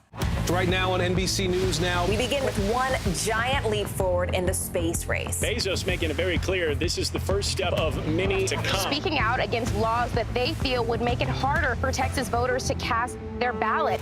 The issue here is not that vaccines aren't available. They say the issue is that people are choosing not to get vaccinated. We have a team of correspondents covering this breaking story for us today. This is NBC News Now, streaming free 24/7. The fire has grown leaps and bounds. What you see behind me is typical. How you doing? Pretty bad. To cover the news, you have to be in it. We'll take you to the front lines of the story, bringing your news feed to life. Streaming live every night. It's your news playlist. Top Story with Tom Llamas, weeknights at 7 on NBC News Now. Good morning, I'm Savannah Sellers. I'm Joe Fryer. Right now on Morning News Now. Another giant leap for mankind. Some interesting things going on across the lower 48. Flights are returning to normal this morning. Morning News Now, streaming weekdays at 7. Right now on NBC News Now. They've done things like installing cameras to help alert Border Patrol to people crossing. They are escaping violence and persecution in their home countries. NBC News Now, streaming 24/7. The Meet the Press Chuck Todd cast, free wherever you get your podcasts. This is a Meet the Press Election Night special. Live from Washington, here are Chuck Todd and Kristen Welker. And welcome back to NBC's Meet the Press Election Night special, live from Washington. It is a big night. We are getting the first election results of the Joe Biden presidency and the first big clues about where voters stand in the lead up to next year's midterms. Look, the results are continuing to come in, but the big story of the night is what's going on in Virginia, where it looks like the Republicans may pull an upset. This is a state that has been trending Democratic, not just been blue for a while, but things do not look good for the Democrats in the state across the board in the governor's race. NBC News has technically characterized this race as too close to call, but we can report that Republican Glenn Youngkin is leading. It means unless we see something we haven't seen yet, we expect a very, very narrow potential lead for him. In the race for lieutenant governor, same thing. Too close to call, but the Republican leading. In this case, it's Winsome Sears. We're seeing the margins are very similar across the board. State's attorney general race, same story, too close to call, but the Republican leading. In that race, you had an incumbent attorney general seeking re-election there. All right, and Chuck, with that, I want to send you over to the big board. Let's get some more returns, some more results. And what you've been tracking all night is heavy turnout in rural areas and not as big a turnout as Terry McAuliffe would have needed among African-American voters. No, I mean, we're seeing, let me just take a look. We'll just do a couple of rural, just again to show you the story here. These are these rural counties. This is Bristol, Virginia, Washington County here. And you can see it's essentially a 60-point victory. But just to show you, he's actually by percentage points overperforming Trump, Youngkin is. But look at the raw vote. If you compare it to Gillespie, Gillespie also won this. But here's just look at these raw vote totals and then explain why Youngkin is leading by nearly 200,000 votes. He netted 5,000 more votes out of here than Gillespie did. McAuliffe netted 400 more votes than Northam. Correct me if I'm wrong, but I think 4,000 is better than 400. That is one part of the story. As Mark Murray put it, this is for Terry McAuliffe, death by 1,000 cuts, because Youngkin basically did this across the board. You look at these Republican counties, and I'll just show you here with the 2017 race, and you could just see for yourself here, it's across the board. He's overperforming Gillespie essentially by the margins he needs to pack that in. And then if you chip away a couple of points in the suburbs, voila, you've got that. But let me take you to show you the reverse. Here's a Greenville County. We were talking about that earlier. This is a 60% African-American county. And as you can see, McAuliffe underperforming where Northam is. Youngkin overperforming in a place like that. I'll take you to a place with a few more a little more of an urban Hampton County, Virginia, a little less rural of an area. But again, same story. McAuliffe underperforming where Northam was 4 years ago with a county that's key with African-American voters. So I think we've got one part of the story here. The Democratic coalition turned out B-. You know, if you were to give it a grade, the Republican coalition turned out in sort of an A+ category. You put that together, and you've got this narrow lead for Youngkin. And what's so interesting about that is when you talk to voters on the ground in Virginia over this past week, they said that they felt frustrated about what they were witnessing and not witnessing in Washington, the inaction there. We do want to go out and dip into Eric Adams, the mayor-elect in New York, who's giving his acceptance speech. Let's listen. If you're in Flatbush in the Korean community, if you're in Sunset Park in the Chinese community, if you're in Rockaway, if you're out in Queens in the Dominican community, Washington Heights, all of you have that power to fuel us. We are so divided right now, and we're missing the beauty of our diversity. We have to end all of this division of who we are, where we go to worship, what do we wear. No, today we take off the intramural jersey and we put on one jersey, Team New York.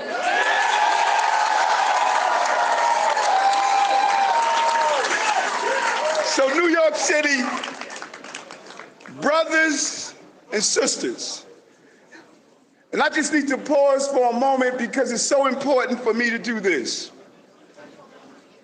5 people I must acknowledge, and I'm going to acknowledge all of you within time, but there's 5 people I must acknowledge. First is my sister, Ingrid Martin. Where's Ingrid?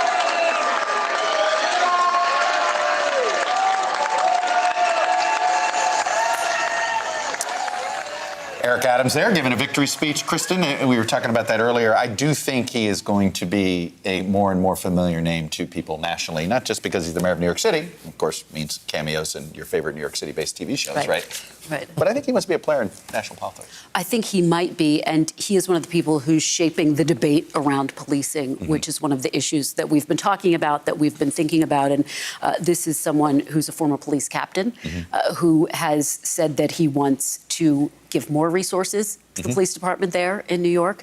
And so I think he's one to watch. There you heard him talk about the fact that we are so divided, really making the point that he wants to be a mayor who helps to bring that city together against the backdrop of a lot of divisions, Chuck, not just in New York, but all across the country. I watch Eric Adams here, and the one potential star candidate I think Democrats have so far for the 2022 cycle is Val Demings, also a former police officer.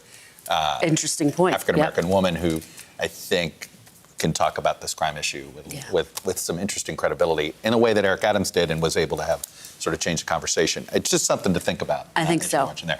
We've got an interesting next guest, a former governor of Virginia, a former mayor of Richmond, a former lieutenant governor of Virginia, somebody who made history there. It is Doug Wilder, a longtime Democrat. Governor Wilder, first of all, it's good to see you. You look great. I really am glad to have you here. And I don't know if you caught our coverage about 2 minutes ago when I was walking through sort of the simplest explanation of what I think happened here in Virginia. Rural turnout in the red areas, huge, and the Democratic turnout languishing a little bit. What do you see, sir? I heard it and didn't see it, but it's good to be with you, Chuck, and Kristen, to both of you. But I have said this, Chuck, and you know I've said it on a number of occasions, but I repeated it this time.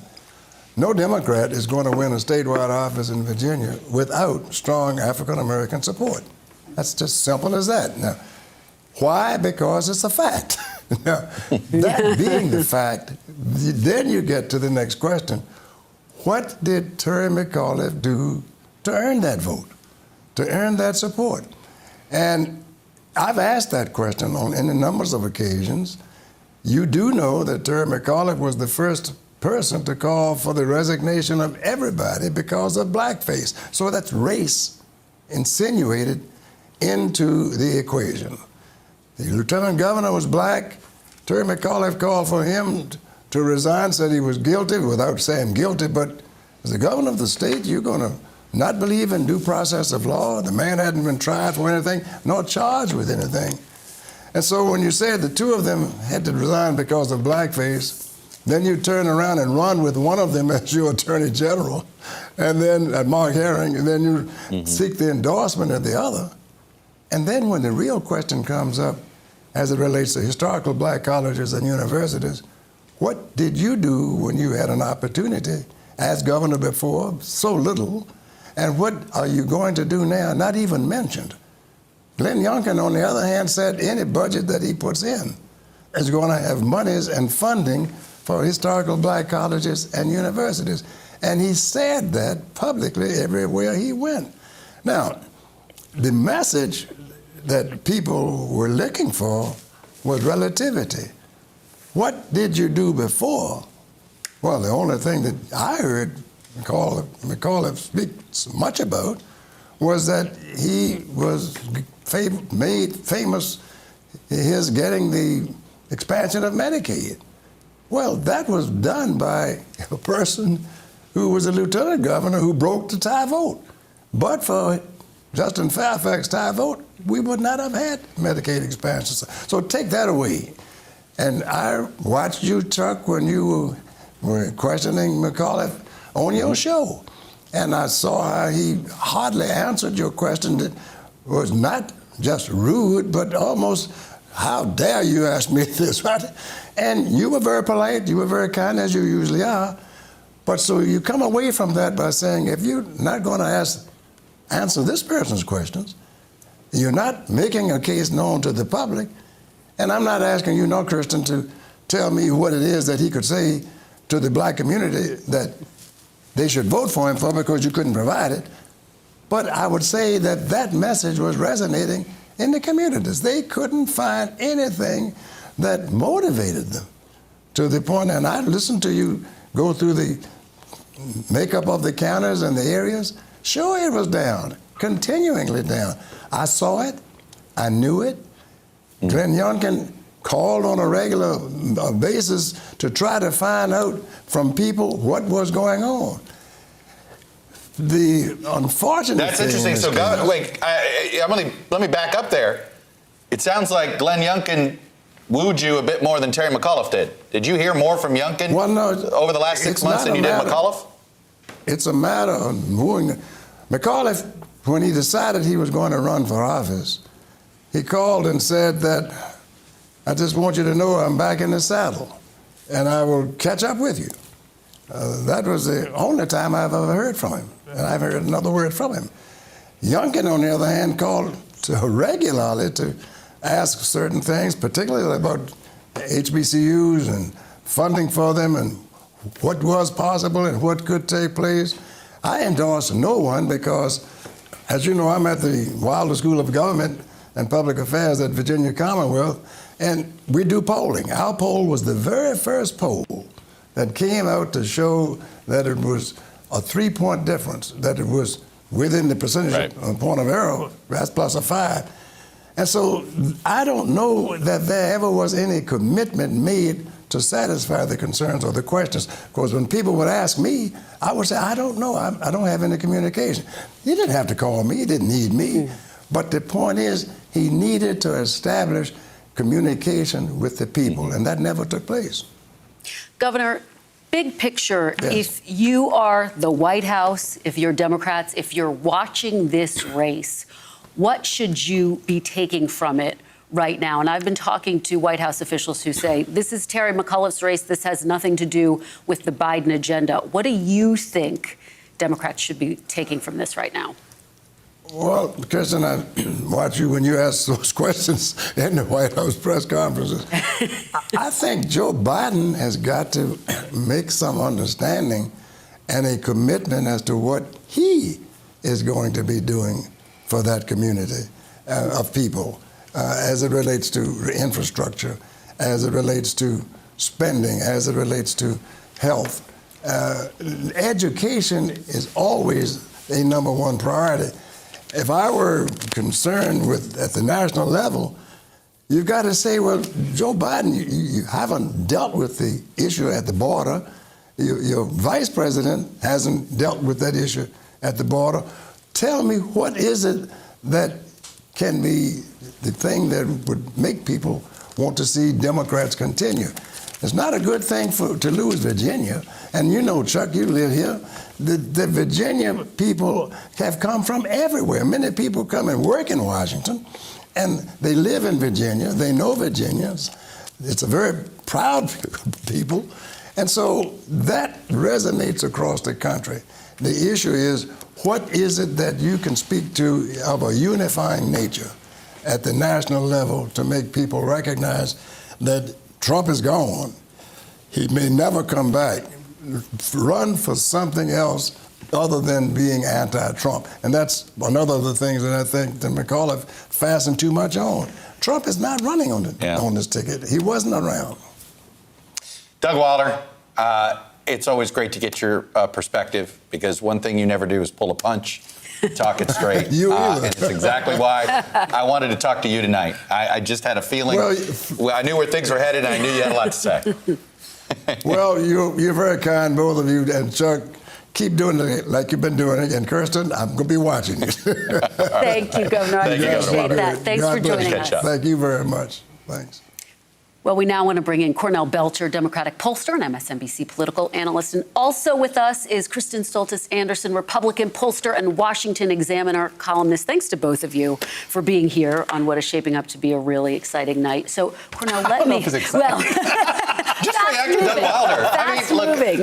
There was news there. Well, he said he'd spoken to Youngkin repeatedly. Yeah, no, that was... I had heard this, and this is... Cornell, you know this. Yeah. There's, Governor, it's a head scratcher to me that Terry McAuliffe didn't spend some time with Governor McAuliffe.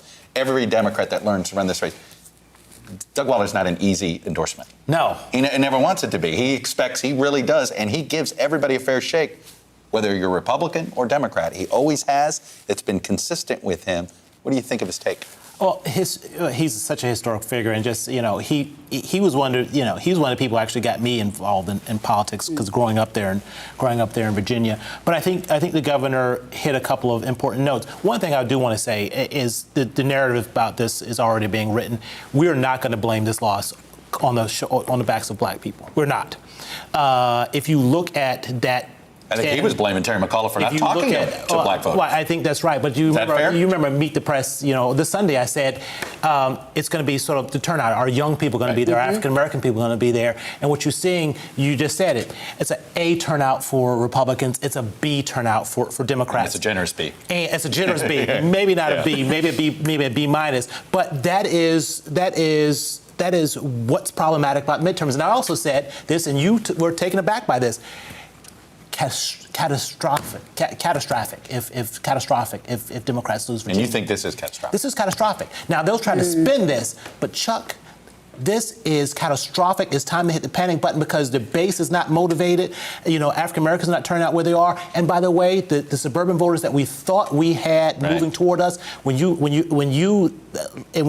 shrink that Loudoun County and you lose Virginia Beach. Yeah. By the way, those suburban voters are breaking back. They may have lost Chesterfield. Kristen, let's take your side. This is an exciting night, I'm guessing, for your side. Is Youngkin replicatable? Right? That's the big question because you're able to, look, this is a great formula if you can pull it off. Supercharge the Trump rural base and essentially soften your image with suburban voters. Youngkin pulled it off. Maybe Chris Sununu can pull it off in New Hampshire. Is this something that be pulled off state after state? Youngkin was able to get all of the upside of Trump and none of the downside. And that is every Republican's dream. As we're seeing in Virginia, and frankly, as we saw in 2020, I think there's this narrative that when we all vote and when turnout is high, that always favors Democrats, and that's not necessarily the case, as we saw in 2020. Kind of a high turnout? As we're seeing tonight in Virginia. The thing that is not going to be as easily replicatable by other Republicans is the experience that Youngkin had getting through his primary, or whatever we're going to call it. And that was in part because Youngkin has an enormous amount of personal wealth that he can bring to the table and was able to get through a primary without having to tie himself too closely to Trump, but was still able to get the Republican base. Not every Republican is going to have it that easy. Why do you think it worked for him? I think it worked for him in part because he was still able to say, I'm an outsider. And what I consistently see in my research of what Republican voters want is they don't necessarily want someone with Donald Trump's personality, but they want someone that's going to fight the kind of fights they felt Donald Trump fought for them. And so that's where you get into this, I want to fight for parents to be able to, talk about what's going on in their schools. I'm going to fight for, talking about things like the grocery tax, for instance, which is in some ways more of an old school Republican Romney message. Fusing those two things together is, I think, how someone like Youngkin is able to pull this off. All right. Can I jump in real quickly? Because I also said... What if I said no? I said... critical race theory is on the ballot tonight, and Democrats weren't ready for it. Democrats were not ready for the conversation. All you other... Can I just tell you, that? On as late as Friday, I had McAuliffe people telling me, we're not losing a vote over that. We're not losing a vote over that. I wish I could curse on NBC television. All right. Speaking of Terry McAuliffe, he is about to speak. Let's hear what we're going to hear from him. What an honor to be here with you tonight. Let me first of all thank you for coming out here tonight. And I want to thank our great Governor Ralph Northam and Pam Northam for the great work that they have done. So we still got a lot of votes to count. We got about 18% of the vote out, so we're going to continue to count the votes because every single Virginian deserves to have their vote counted.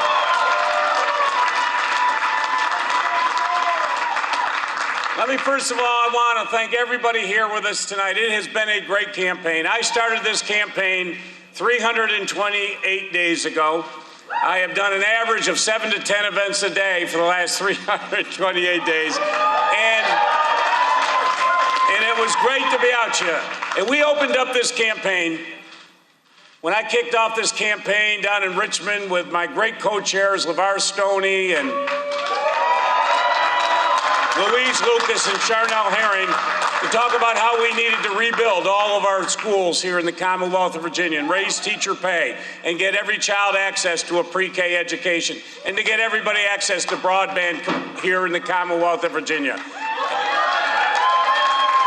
And we have continued to take that fight throughout this Commonwealth. But first of all, I want to thank my family. I want to start by thanking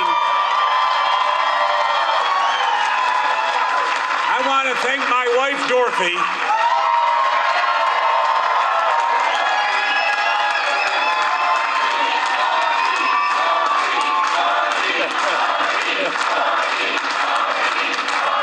As you know, she has been a champion, a true policy expert. And through her efforts, as you know, 13 million more meals served to needy children here in the Commonwealth of Virginia. And I want to thank my family. You know, you don't get to pick your parents, as you know. You're born into family. And they have survived campaign after campaign. And I want to thank Dory, who is here with me tonight, with her fiancé, Nick, who's here with us tonight. Jack McAuliffe, who is here with his fiancée, Shannon, tonight. Sally McAuliffe.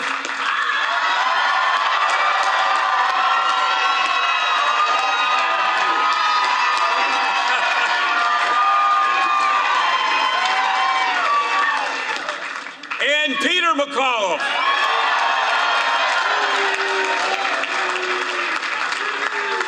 So let's count all these votes. But let me thank each and every one of you over the course of the last 11 months for the doors that you've knocked on, the phone calls that you made. Just last weekend, 450,000 doors knocked on, 2 million during the course of this campaign.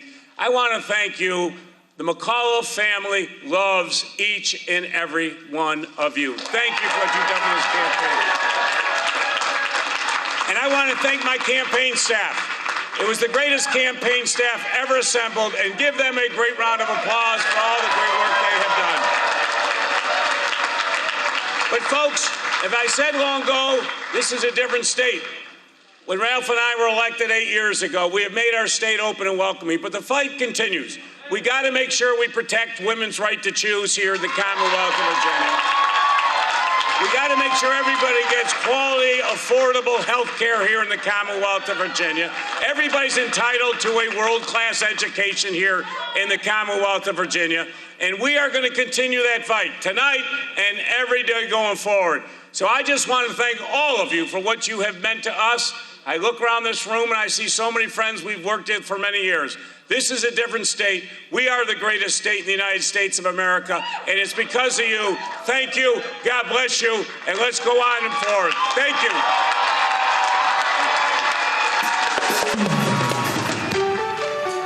you. Well, that is the type of, it's very interesting decision. He went out early, went out before Glenn Youngkin went out there to potentially, you would assume, probably try to declare some form of victory. They're still counting the votes. He wants to still counting the votes.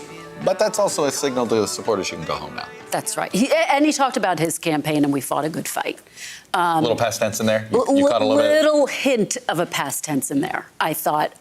But I thought that was an interesting decision for him to come out because so much of the vote has been counted. And, of course, we're still waiting for what, Chuck? We're waiting for a couple things. Again, we've got some confusion about early vote in Virginia Beach. And, Fairfax is just crawling. Right. Some it's 126,000 vote difference, which isn't very much. No, right? I think it's leaning, but yeah, it can be overcome, but it's still probably not likely. It is hard, right? We are in the 90th percentile when it comes to confidence. not the 99th percentile. Cornell, what do you make of the fact that he came out now and what he said? I'm a little confused by it. I think to Chuck's point, I think it is just say, folks, it's not going to be called tonight, go home. Yeah. I'm just shutting the bar down. Right. Nope. The open bar is now closed. Yeah, cash bar, baby. Yeah. I do think it's that it's just a signal to go home, and it's not going to be called tonight because it's still too close to call. Although again, it is tough to see how he makes it up, but it's just 126,000 votes, right? And we all have seen it. And by the way, he only won by a hair last time around. Right. No, and look, I still remember the 2006 Senate race where it wasn't until the next morning that Jim Webb took the lead, I believe, in Fairfax County. You expect Youngkin to declare victory when he comes out? I think he will. Yeah. I think he will. I think in part because there's just so much energy and excitement on their side right now. I think even if networks haven't necessarily called it, I think just this feeling that they've done something remarkable and shocking is going to be energizing that room. I fully expect him to come In an out. odd way, Terry did Youngkin a favor. He basically invited him to come out now and give his version of events. And in speaking of that, let's go down to headquarters. Let's go to Chris Jansing first. So, Chris, how big is the crowd that's left there as we see Terry McAuliffe work in the crowd there? What do you see? What do you hear? Is it a people are now going to go home? I almost heard what you said. They pumped up the music here, Chuck, but let me set the scene for you a little bit. Look, the crowd was starting to thin a bit, and then I got the word from a couple of people very close to McAuliffe, a senior Democratic official, somebody who was in the room and privy to the discussions, saying that they had been talking about, his small inner circle had been talking about, do they wait until most of the votes are counted, until they really have what they consider to be a call on this race? Or do they bring him out while the crowd is still here? Do they send the message, we haven't given up yet, we still have votes to count? They say, even the people who have described the mood in the room, not just as glum, but they said people are very dispirited. Another person told me that. Those folks said, look, we're not giving up, though. We're going to wait and make sure that these places, some of the urban areas, places where we think we may be outperforming, are all counted. One source also revealed to me that it really wasn't until the last couple of weeks that anybody ever raised the possibility of a recount, and that for the last couple of weeks they've been really looking into what that would involve. But before any of that happens, they've just decided that it's going to be a long night. They're going to wait and see what happens. And Terry McAuliffe doing what you've seen him, both of you, so many times, working a crowd.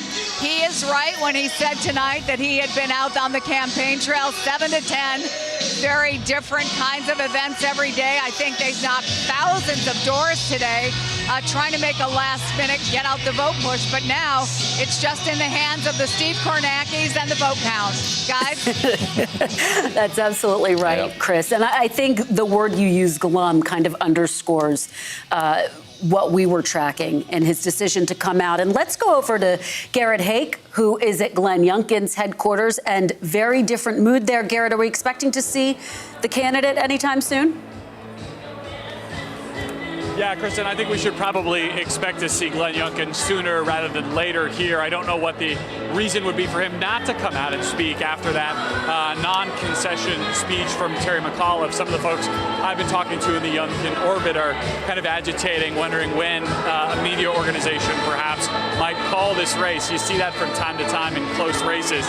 When one side's ahead, they start, asking us in the press if we know when a race might be called. I certainly don't have that information. But as you can hear the 1982 hit Gloria behind me, that's kind of the vibe here. A lot of essentially like 80s dad rock and roll, trying to keep this crowd fired up here until there could be a moment where the candidate could either claim victory and thank his supporters, which I do think could be minutes away. And as I mentioned earlier in the broadcast, the Youngkin team has thought this has been in the bag really since shortly after the polls closed. They felt like they were hitting numbers that they needed to in all corners of the state, and that enthusiasm has trickled out here into the crowd, where they've had Fox News on the monitors, now blasting the music. They're ready to party. They're just waiting on a cue from the man at the top of their ticket. All right. Well, Garrett, stick around because we will come back to you if and when we see Glenn Youngkin. I know our producers told us to go to a break, but I want to read a press release here, and I want to get Cornell to respond to it. This is from the Progressive Change Campaign Committee. Our friend Adam Green, you know who they are, PCCC, right? Mm-hmm. This is their spin on the McAuliffe loss, which they have already declared.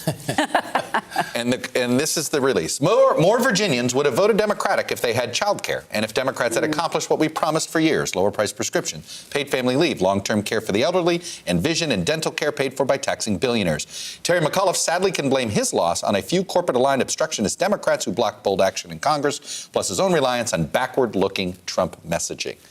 Well, that is a don't blame the progressives for this loss shield here.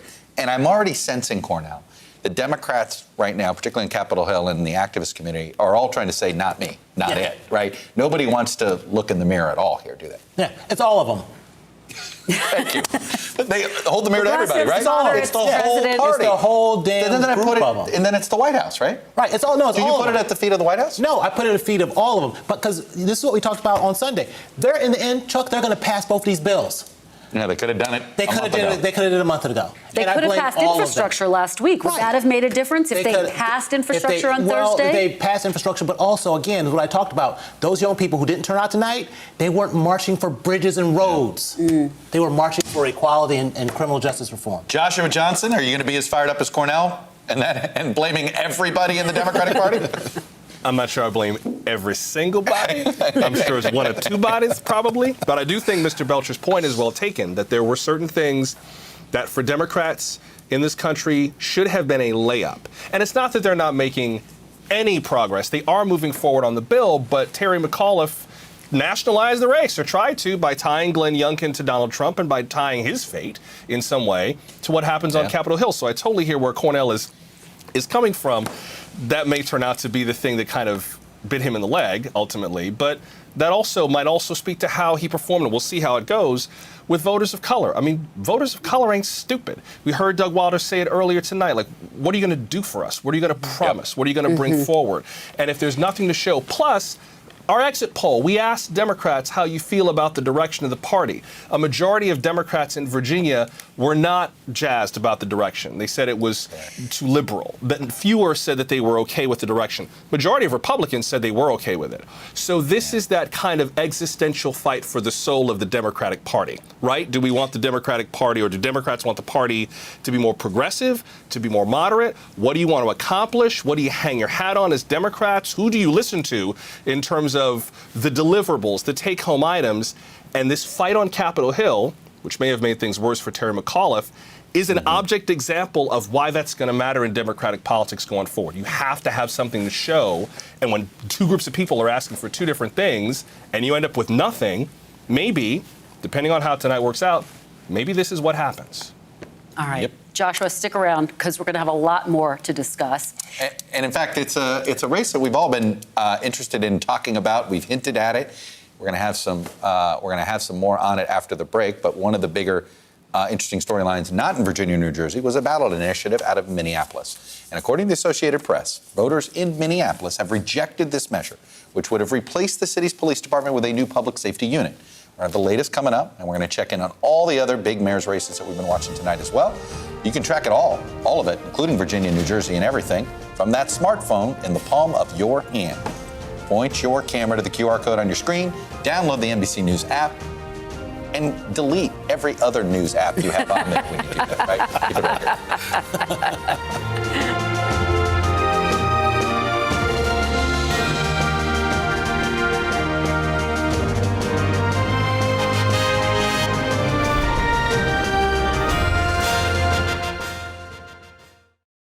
To cover the news, you have to be in it. We'll take you to the front lines of the story, bringing your news feed to life. Streaming live every night. It's your news playlist. Top Story with Tom Llamas, weeknights at 7 on NBC News Now. The fire has grown leaps and bounds. You see behind me is typical. How you doing? Pretty bad. To cover the news, you have to be in it. We'll take you to the front lines of the story, bringing your news feed to life. Streaming live every night. It's your news playlist. Top Story with Tom Llamas, weeknights at 7 on NBC News Now. This isn't about spending going forward. This is about spending that's already happened. Do you accept the idea that we have a crisis at the border? The vaccine mandate. Is this going to work, or is this going to backfire? If it's Sunday, it's Meet the Press. News is happening now. A look at what's making headlines around the world. Tonight, the major announcement of the COVID vaccine. This is a significant moment. Your news, whenever it happens, wherever you are, it's here now. To cover the news, you have to be in it. We'll take you to the front lines of the story, bringing your news feed to life. Streaming live every night. It's your news playlist. Top Story with Tom Llamas, weeknights at 7 on NBC News Now. The fire has grown leaps and bounds. What you see behind me is typical. How you doing? Pretty bad. To cover the news, you have to be in it. We'll take you to the front lines of the story, bringing your news feed to life. Streaming live every night. It's your news playlist. Top Story with Tom Llamas, weeknights at 7 on NBC News Now. The Meet the Press Chuck Todd cast, free wherever you get your podcasts.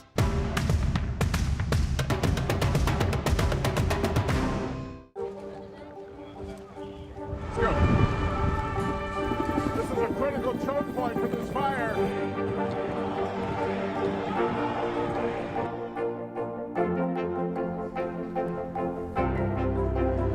And good evening from New Orleans. Nice to really spend some time with you. Appreciate it.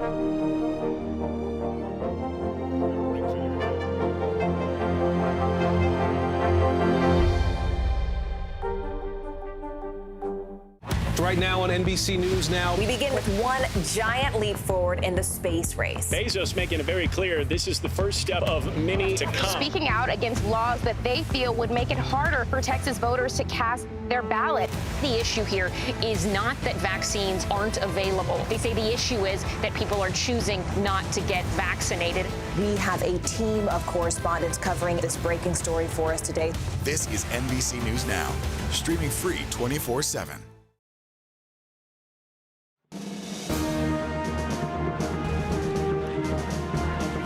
It has been a year and a half since protests and calls to defund the police erupted across the city of Minneapolis and then the country. Well, tonight, Minneapolis voters cast their ballots in the first election since the city was rocked by the murder of George Floyd by a former Minneapolis police officer named Derek Chauvin. The Associated Press is now reporting that voters have rejected this ballot measure. It would have dissolved the police department as we know it in favor of something called a Department of Public Safety, which, yes, would have probably had police officers as a part of that department. Shaquille Brewster is on the ground in Minneapolis. And Shaq, this was also playing in the mayor's race. This also seemed to split the party along some familiar progressive moderate lines in the state of Minnesota and the city of Minneapolis that, frankly, we're getting used to in Congress. What are you hearing, and why did this go down to defeat?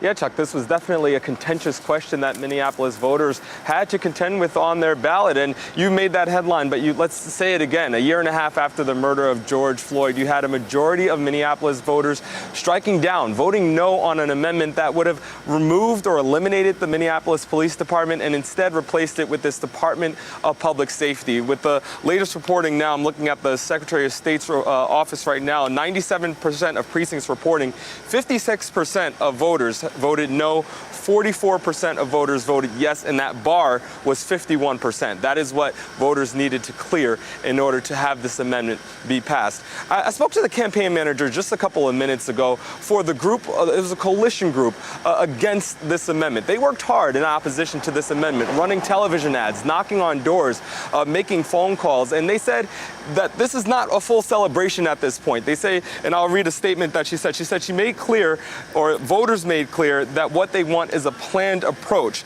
that includes serious consultation with communities most impacted by violent crime and over-policing. And she says the attention now shifts to holding police accountable. And that is the message that you're hearing from those who are opposed to this ballot amendment. And I'll tell you, there's a lot of disappointment for those who supported this ballot amendment. If we just kind of remind viewers of how this got on the ballot initially, this was something that in the weeks after George Floyd's death, you had a majority of city council members stand on stage in a park, and under the stage it said defund and dismantle the police.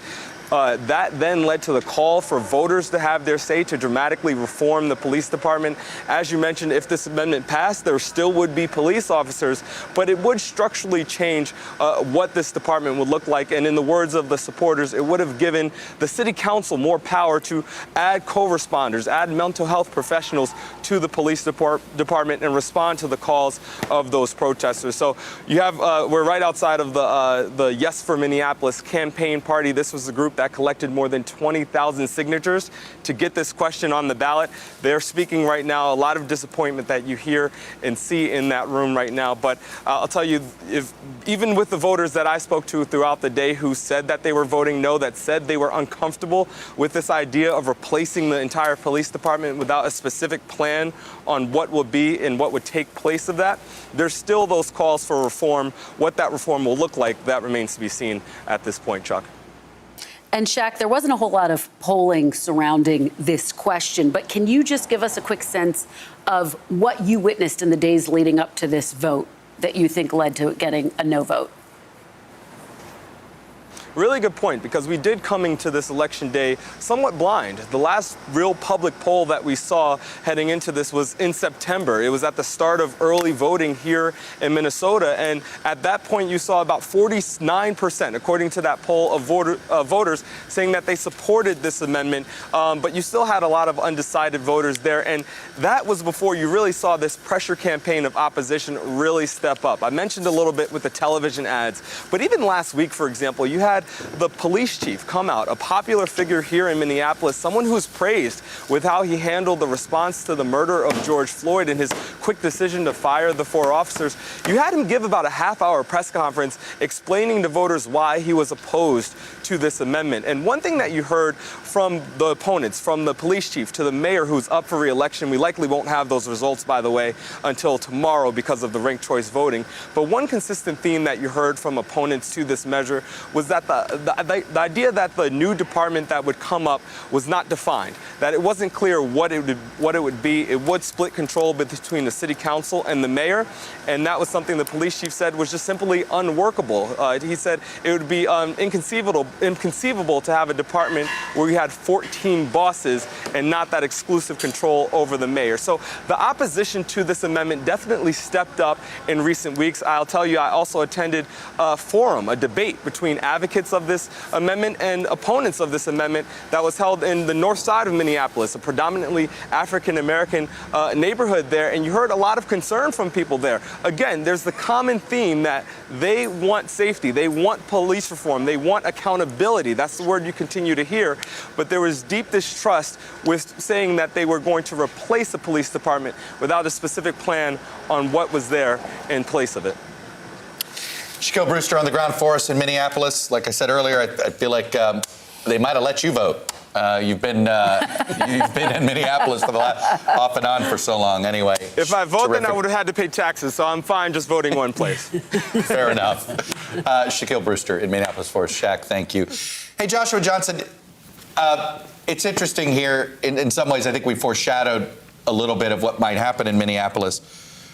But I had somebody say to me, when I hear about police reform, right, and that's among the issues that I think has demoralized some Democrats, right? This is, you look at voting rights, you look at police reform, there's some things that have already just been tossed overboard for this year in the congressional agenda. But I had somebody say to me that the reason it is 4 months ago, Republicans needed police reform, and then they thought they could play the crime issue. Then they walked away, and Democrats would love police reform now, but now it appears to me it's going to be in the hands of mayors. That we shouldn't look to Congress at all. It's going to be, whether it's Eric Adams, the next mayor of Minneapolis, the next mayor of Atlanta, the next mayor of Cleveland, they're going to have to do police reform because Congress ain't going to do it.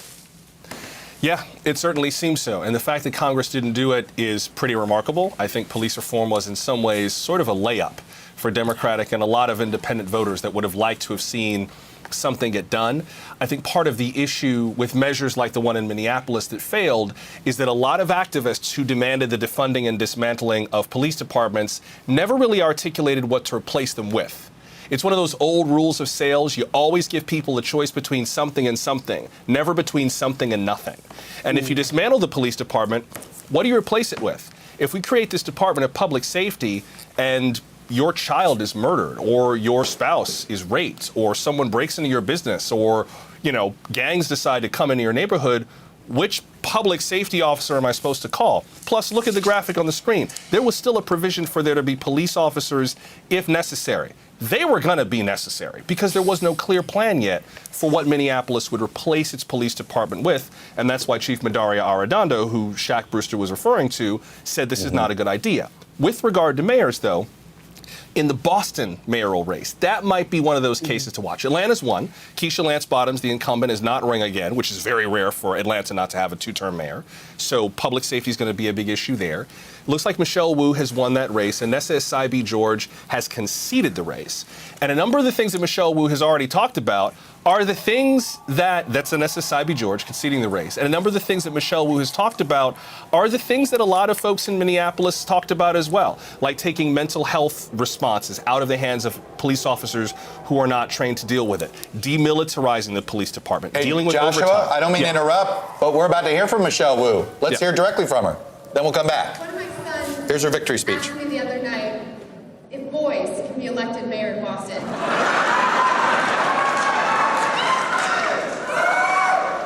They have been, and they will again someday, but not tonight.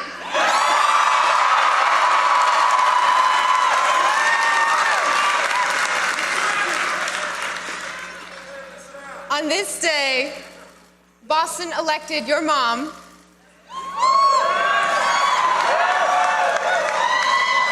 because from every corner of our city, Boston has spoken.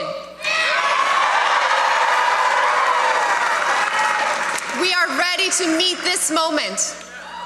We are ready to become a Boston for everyone. We're ready to be a Boston that doesn't push people out, but welcomes all who call our city home. We're ready to be a Boston where all can afford to stay and to thrive. And yes, Boston is ready to become a Green New Deal city.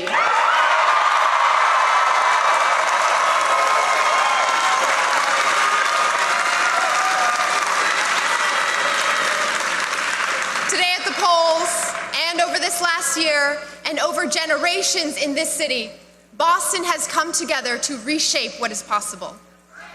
We are the city of the first public school in the country, the first public park, the first subway tunnel in the country. We're the city of revolution, civil rights, marriage equality. Boston has always been that city that punches above our weight, where our activism, our community, our joy radiates out into progress across the country.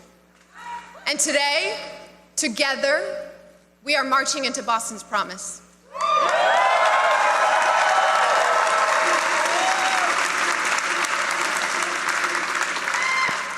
We stand here in the South End, on the edge of the Southwest Corridor.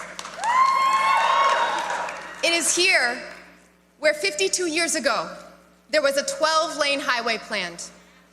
They said it was a done deal, that stopping it would be impossible. And for a while, that's how it seemed.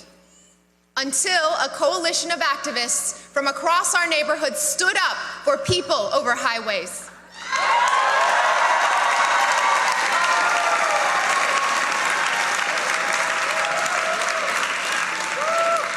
Some of them are here in this room, and they successfully fought for housing that was affordable, for an orange line instead of an interstate, for families then and for families for generations to come. Our movement is a continuation of that activism and community, showing everyone what's possible when we all dig in and push for what we truly deserve. And what we deserve is a Boston where all of us are seen, heard, treasured, and valued. A Boston for everyone.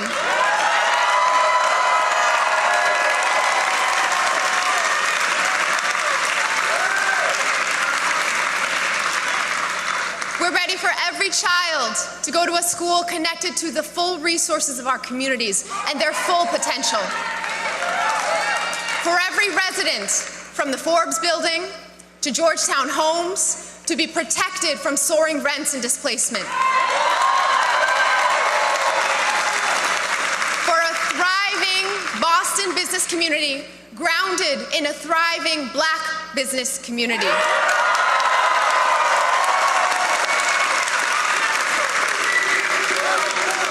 For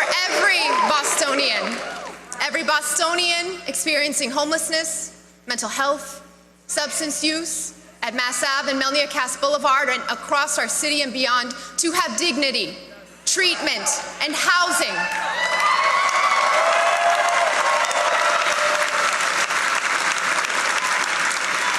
We are ready for every Bostonian to know that we don't have to choose between generational change and keeping the streetlights on, between tackling big problems with bold solutions and filling our potholes. To make change at scale and at street level. We deserve both. All of this is possible. Todo esto es posible.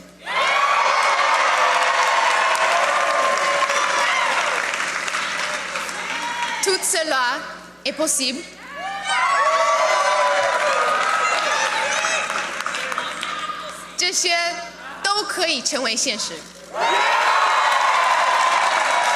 We said these things are possible, and today, the voters of Boston said all these things are possible too.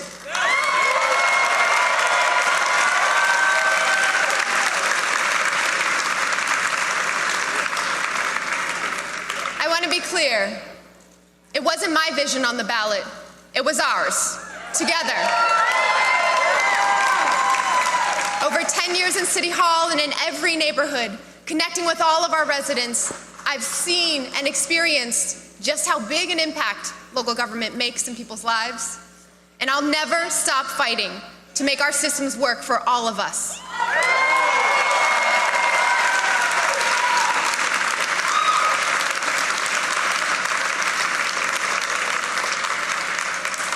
I came to this city as a homesick college kid. But as soon as I set foot on the Red Line to Chinatown, tea token in hand, I knew I was home. Thank you, Boston.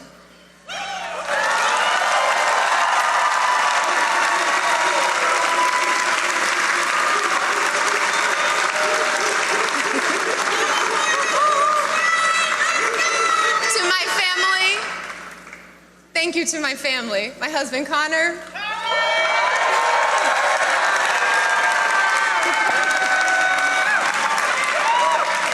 my two boys, Blaze and Cass.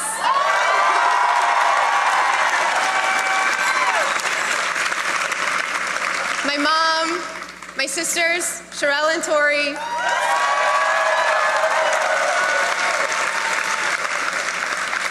Our whole family, see a lot of Pawarskis here in town. Our whole family, you are my support system and a source of strength. Mayor Janey. Where is Mayor Janey?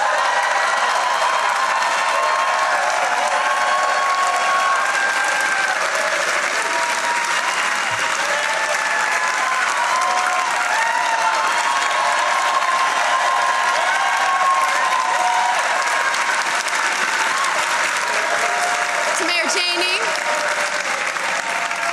my forever sister in service. Thank you for your friendship and partnership. Thank you for leading our city and blazing this trail.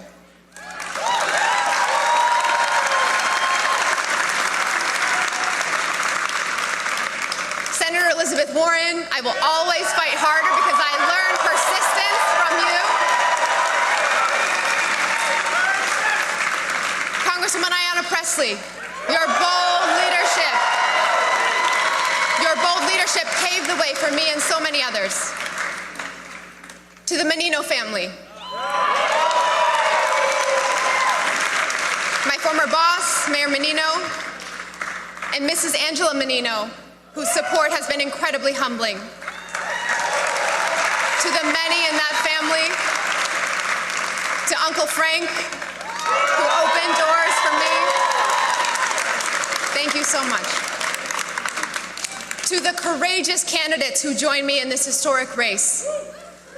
Councillor Sabi George, who fought hard throughout this entire campaign, thank you for your service.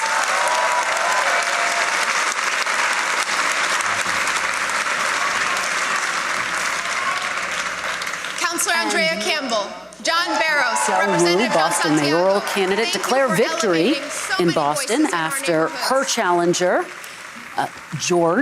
Councilwoman George, called her and conceded. She is a history-making candidate. She has been endorsed by Senators Warren as well as Senators Markey. And tonight, she is claiming victory. Let's head out to Tremaine Lee, who is at her campaign headquarters. Tremaine, set the scene. What's it like there? Obviously, her supporters fired up. Kristen, thank you so much for having me. As you can hear behind me, this crowd is just super excited. This is the new look city of Boston, not the stereotypical Boston of the old party machine of white men, but this for the first time, this city electing a person of color, a woman. But also, Michelle Wu ran all along a very progressive platform that really broke from the old guard. She talks about rent stabilization and affordable housing, being bold when it comes to a Green New Deal. She got the support of Elizabeth Warren, her mentor, and Ayanna Pressley. And one thing that folks might not realize about Boston is it has a non-white majority of this city. So many of us think about the riots of the past, the busing riots of the past, the Boston Red Sox fans hurling slurs at non-white players, the kind of wealth gap that has the average black family with $8 compared to $250,000 for white families. This is a new day and a new chapter. And Michelle Wu in her speech framed this city as one of revolution and of first, and now a city ready to turn the page on a new chapter. Tremaine, just excellent point that you made there. I mean, I was just talking with Kristen. The previous mayors of Boston, Monty Walsh, Tom Menino, Ray Flynn, Kevin White. I mean, not just, this is the old Irish. This is not your father's, your grandfather's Boston. And as you pointed out, this is a non-white majority city, right, Tremaine? That's right. And candidate Isaiah B. George, again, a daughter of that part of Boston, who saw herself as straddling the line between Old Boston and New Boston, but she was solidly had the support of Old Boston. Michelle Wu is galvanizing a rising constituency that's much more progressive, much more diverse. Again, I think a lot of us who haven't spent much time in Boston have a certain stereotype in our minds, but You're this crowd right right here, and you look behind her, the group of folks in front of that flag right there, that represents Boston. Tremaine Lee, just terrific observations there, and I love how you put it, Old Boston and New Boston, and you're right. Boston has this reputation, Kristen, particularly those of us who are sports fans, and you talk to Jim Rice, one of the most famous African-American ball players in Boston Red Sox history. It wasn't easy being a black player in the city of Boston.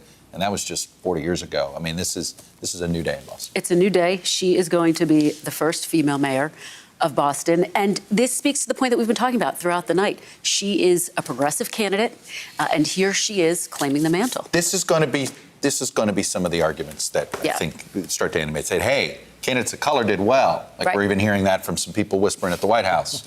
These older guys that relied on Trump messaging, not so much. I think it's a little simplistic, but we shall see. Look, we're going to have much more ahead. On our election special coverage. And what's the White House saying? We're getting some new information from the spin there about what we're watching in Virginia. You are watching election night coverage from Meet the Press right here on NBC News Now.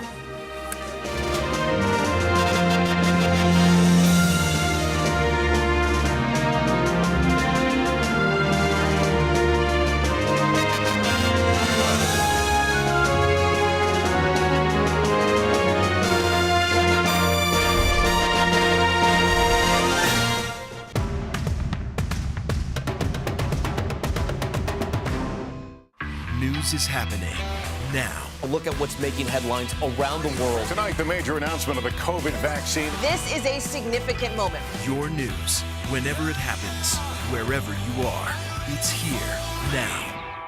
Let's go.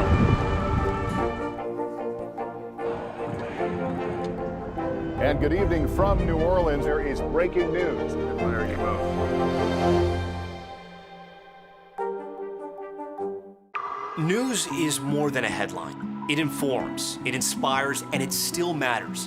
To cover it, you have to be in it. And that's what we're gonna do.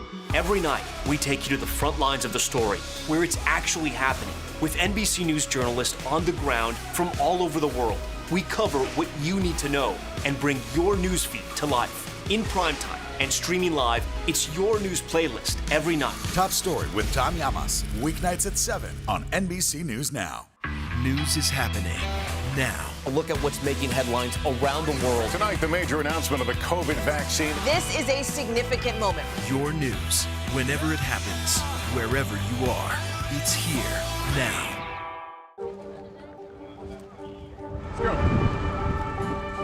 This is a critical choke point for this fire.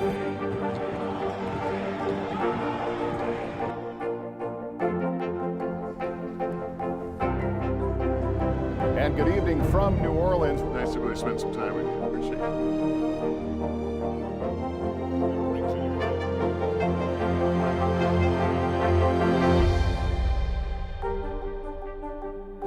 The fire has grown leaps and bounds. What you see behind me is typical. How you doing? Pretty bad.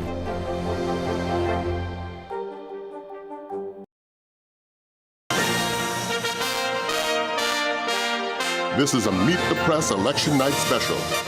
Live from Washington, here are Chuck Todd and Kristen Welker. And good evening. It is now just about 11 o'clock here in Washington as we continue our Meet the Press Election Night special on NBC News Now. If you're just tuning in, it has been quite a night. It's the first major test at the ballot box of the Biden presidency. Here's where things stand right now, starting with the marquee race, the Virginia governor's race. It is technically too close to call, but the writing is on the wall for Democrats. Big margin that Terry McAuliffe would have to make up to pull off this win now. Republican Glenn Youngkin is leading with a little more than 90% of the vote in. Just about 40 minutes ago, Democrat Terry McAuliffe addressed his supporters. He thanked them for their hard work. It had the feeling of what you might call a pre-concession speech, but he did not concede. He said there's still 18% of the vote to count.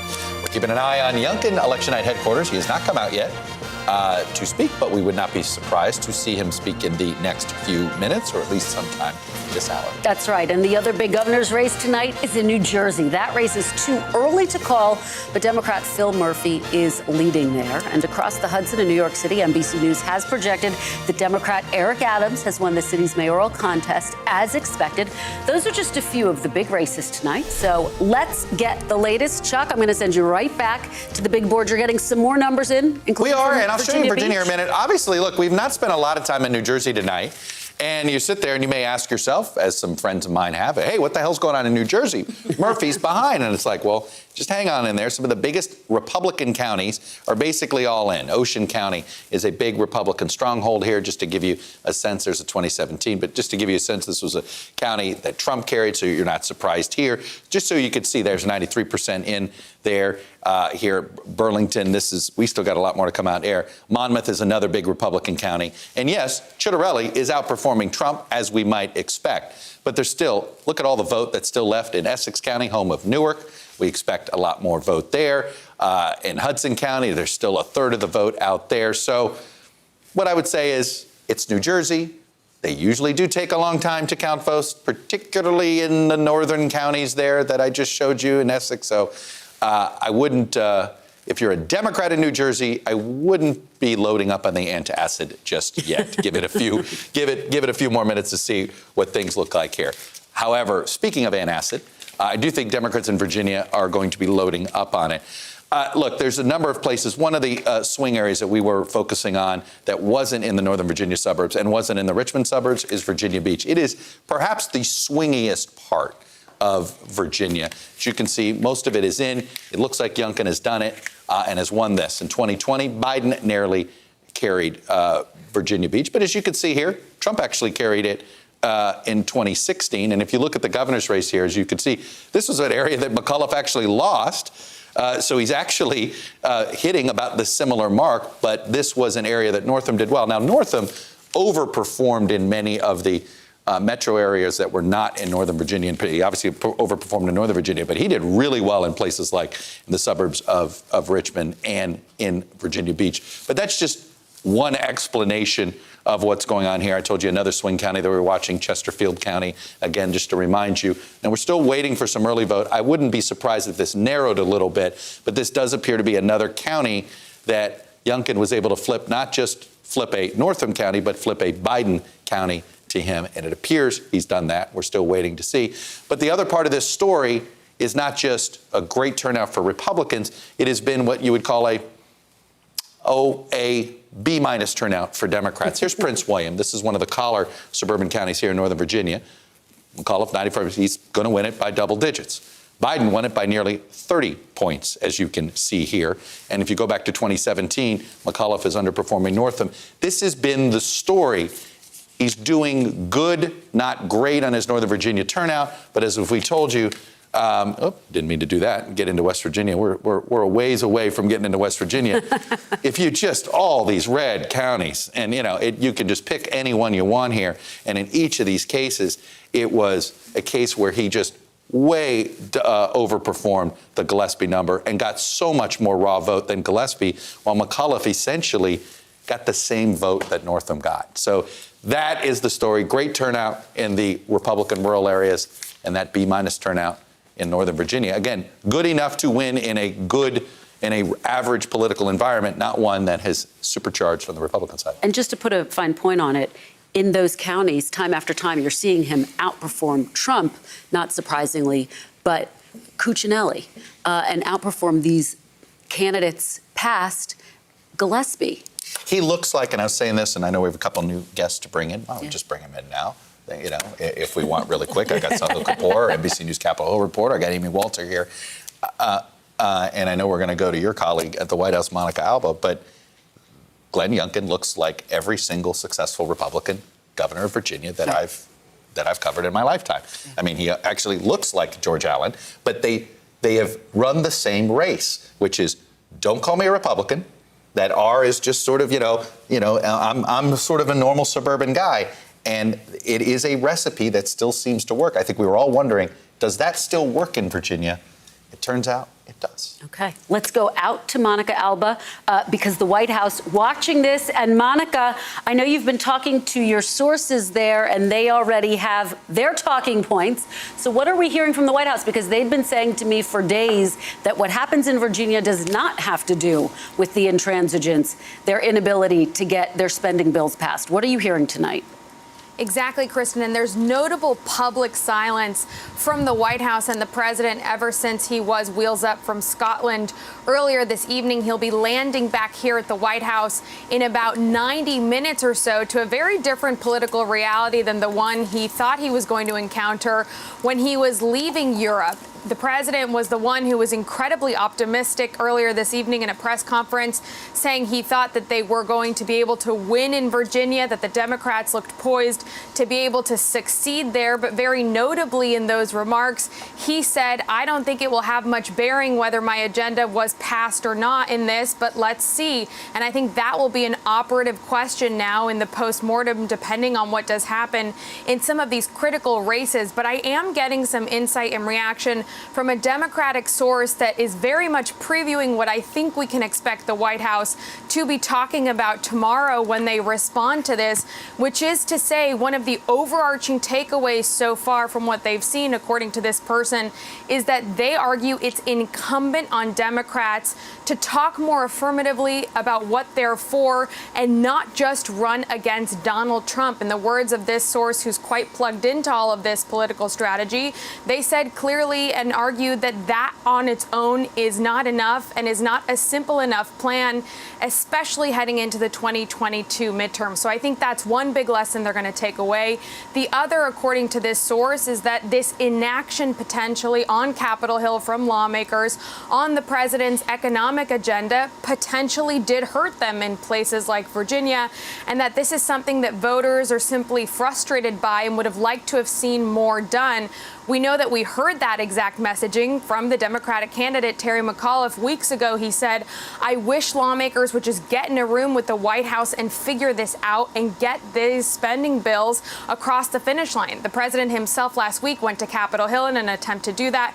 He was unsuccessful for a second time. Democrats have missed their own deadlines. They're going to try to see if they can get something done this week. But that is going to be an important part of the conversation about whether if they had done something a little bit differently there, that could have made a difference, again, in this race that is still too close to call in Virginia. But I think the president, when he lands here just a little bit of time from now, is not necessarily going to be eager to answer these questions, given he had this prediction earlier that it's looking like it's going in a different direction. The White House, of course, will save all of that and analysis for tomorrow. Notably, after this 6-day trip in Europe, the president doesn't have anything on his public schedule tomorrow. And there's no daily press briefing here at the White House either, because the press secretary is still recovering from COVID-19 at home despite being fully vaccinated. And so we're not expecting to get any of that kind of public reaction, at least in the initial hours, which after an election day is a little bit unusual. But those are the circumstances we find ourselves here in. Kristen and Chuck, as you both know so well, the TVs on Air Force One are always tuned to whatever political news channel might be out there. One screen might be on the World Series tonight as well, but you better believe that the president and top aides have had at least one eye on these returns and are trying to figure out their messaging on these mixed results so far tonight. Great reporting, Monica, and I think you encapsulate what we are going to hear from the White House in the coming days, really trying to put the focus on Terry McAuliffe and the fact that his message was so anti-Trump and not focused on what he wanted to do. The question, though, is your message matters if the political environment craters on you. And whose fault is that, right? Like, there's no doubt Terry McAuliffe we can sit here, when you lose a race by less than 3 points, you can find a ton of mistakes. Right. Should it have ever been in this situation, that's going to be the quiet pushback. But let's talk about the circular fine squad that apparently is getting ready to happen. It's already started. Sahil, before you got here, by the way. Let's bring in Sahil and Amy. Sahil, before you got here, I read a press release from the PCCC, our friend Adam Green over there, and he put the blame squarely on the obstructionist corporate Democrats. I think he was referring to Mr. Manchin and Ms. Sinema, and saying that that's who Terry McAuliffe should be angry at, that he didn't have anything to run on. I know that our friends at the White House think that, hey, everybody in Congress shouldn't be holding this up, especially if you're going to end up passing this in a week. It's going to look it's probably going to make Terry McAuliffe even angrier. It will. The finger pointing and the recriminations have already begun, where you have moderates saying that this is the fault of progressives because they have been holding up a vote on the Senate-passed infrastructure bill, about $1 trillion for roads and bridges and public transit. A non-trivial bill would have given Terry McAuliffe something to campaign on. It would have created the impression that Democrats are doing some work in Washington, D.C., and that the party has ideas. But progressives have a very different view of this. They say the moderates have been cutting and cutting and cutting the most popular pieces out of President Biden's safety net package, the Build Back Better agenda, and that these last few months have been wasted, that they could have passed both bills months ago if these moderates like Senator Joe Manchin, Senator Kristen Sinema stopped trying to cut out the tax hikes on the wealthy, the tax hikes on corporations that poll very well, Medicare negotiating prescription drug prices. They've been shrinking these policies, and the progressives will argue that it's their fault. Now, at the end of the day, everyone is going to say the thing that I believed yesterday is proven by the results in Virginia. They're all going to say it confirms their priors. But I do get the sense that this will hasten the urgency to do something, because these two bills are the last major bills leaving the station on Capitol Hill, I think, for the foreseeable future. Yeah. By the way, we have changed New Jersey from too early to too close. So, but again, like I said, none of the Democratic counties are really in big numbers yet.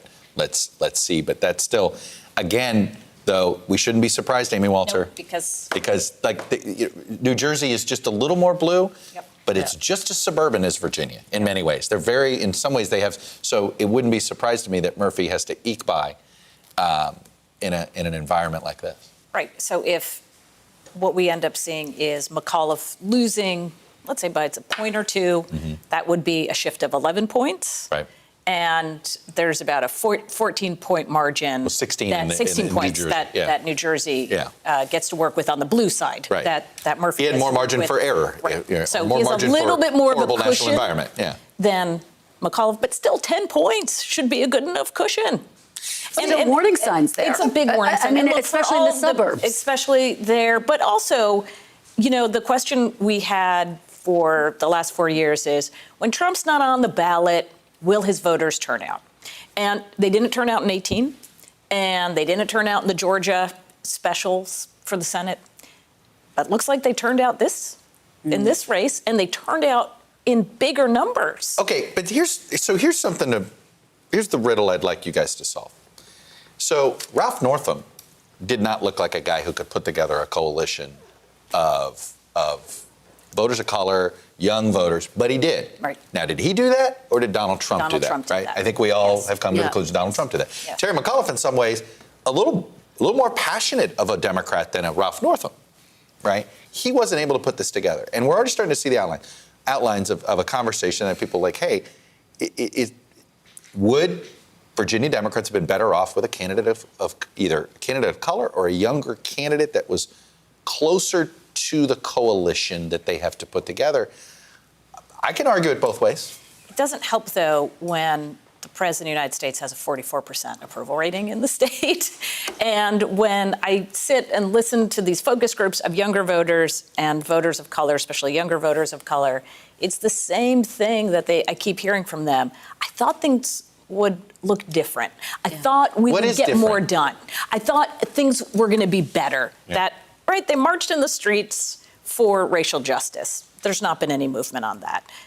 Last night, listening to a group where the talk was about student loans and student loan debt. And so this they're definitely not touching that. They've made it clear they're not touching that. And so the whole point is, like, why does it, they're not saying it exactly like this, but sort of why does it matter? And to your point, police reform didn't get done. Sahil, that's something that had bipartisan support. Right. And our friend Cornell Belcher, who is here, the Democratic strategist, has pointed out to me multiple times that those people marching in the streets last year, they weren't marching for roads and bridges. They were marching for racial justice. They were marching for things much bigger than that. But look, I think we can pinpoint with some real precision the biggest warning sign for Democrats tonight, and that is white women who didn't go to college. Let me just put some numbers out there. Some big numbers, yeah. That exit poll, you got to be careful with these exit polls because they can be, the subgroups can be very small samples, but these are some striking numbers, so I'm glad you're pointing them out. The caveats, absolutely. Exit polls, we'll get a little more clarity on all of this, but in 2020, President Biden won white women by 1 point. Tonight, white women without a college degree, sorry. By white 1 point. Women overall. Oh, it was white women overall. By 1 point. Biden in 2020. Right. In Virginia tonight, Glenn Youngkin, the Republican, is winning them by 14 points. That's a 15-point swing. Now let's dig in a little deeper. Right. White women college grads. McAuliffe is running 4 points ahead of Biden with white women who went to college. But among white women who didn't go to college, Youngkin is running 20 points ahead of Donald Trump. And McAuliffe is running 20 points behind Joe Biden. That's an extraordinary shift. So did we just find out who the anti-Trump Republican voter was? It's the white woman without a college degree? And we found out that education polarization... I was going to say, is it education? It absolutely is. That is the biggest shift in education polarization. Put them together. If it doesn't work in Virginia, which is an above-average educated state in the country for Democrats, this could be a net negative for Democrats going forward. If you're doing this badly, -14 with white women, white women overall, and much worse with white women who didn't go to college, that's a recipe for disaster. Or, Chuck, they're the voters who didn't turn out in 2018. Just didn't bother. Because they didn't bother because Trump wasn't there and they weren't just feeling it. I'm sorry, in 2018 or 2017. Or 2020? But they showed up in 2020, and now they're showing up in an off year. Yeah. And the other voters who turned out, young voters, voters of color, didn't. And I think the culture wars had a lot to do with that energy. Yeah. All right. Well, stay with us. We are expecting Republican Glenn Youngkin to address supporters coming up. We will take you to Youngkin Election Night headquarters for the latest right after the break. You are watching the 2021 Election Night special from Meet the Press, only on NBC News Now.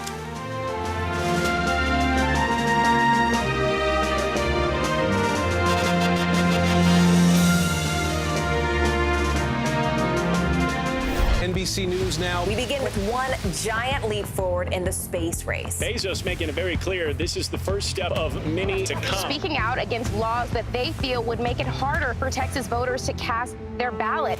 The issue here is not that vaccines aren't available. They say the issue is that people are choosing not to get vaccinated. We have a team of correspondents covering this breaking story for us today. This is NBC News Now, streaming free 24/7. Good morning, I'm Savannah Sellers. I'm Joe Fryer. Right now on Morning News Now, Another giant leap for mankind. Some interesting things going on across the lower 48. Flights are returning to normal this morning. Morning News Now, streaming weekdays at 7. Let's go. This is a critical choke point for this fire.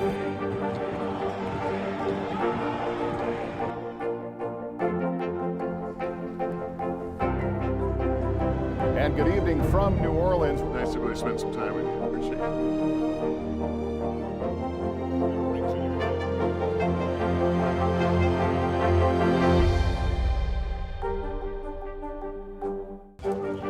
Let's go.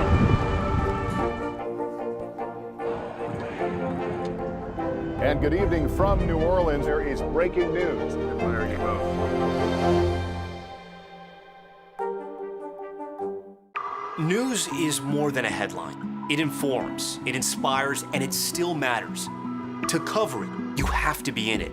And that's what we're gonna do. Every night, we take you to the front lines of the story, where it's actually happening, with NBC News journalists on the ground from all over the world. We cover what you need to know and bring your newsfeed to life. In primetime and streaming live, it's your news playlist every night. Top Story with Tom Llamas, weeknights at 7 on NBC News Now. Let's go.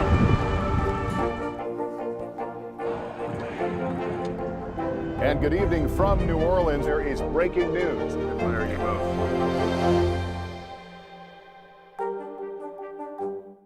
Right now on NBC News Now. We begin with one giant leap forward in the space race. Bezos making it very clear this is the first step of many to come. Speaking out against laws that they feel would make it harder for Texas voters to cast their ballot. The issue here is not that vaccines aren't available. They say the issue is that people are choosing not to get vaccinated. We have a team of correspondents covering this breaking story for us today.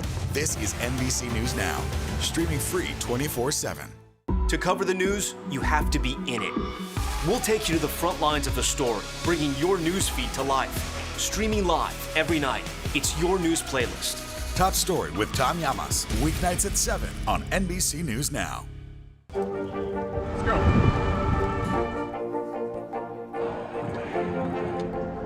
And good evening from New Orleans. There is breaking news. Admire you both.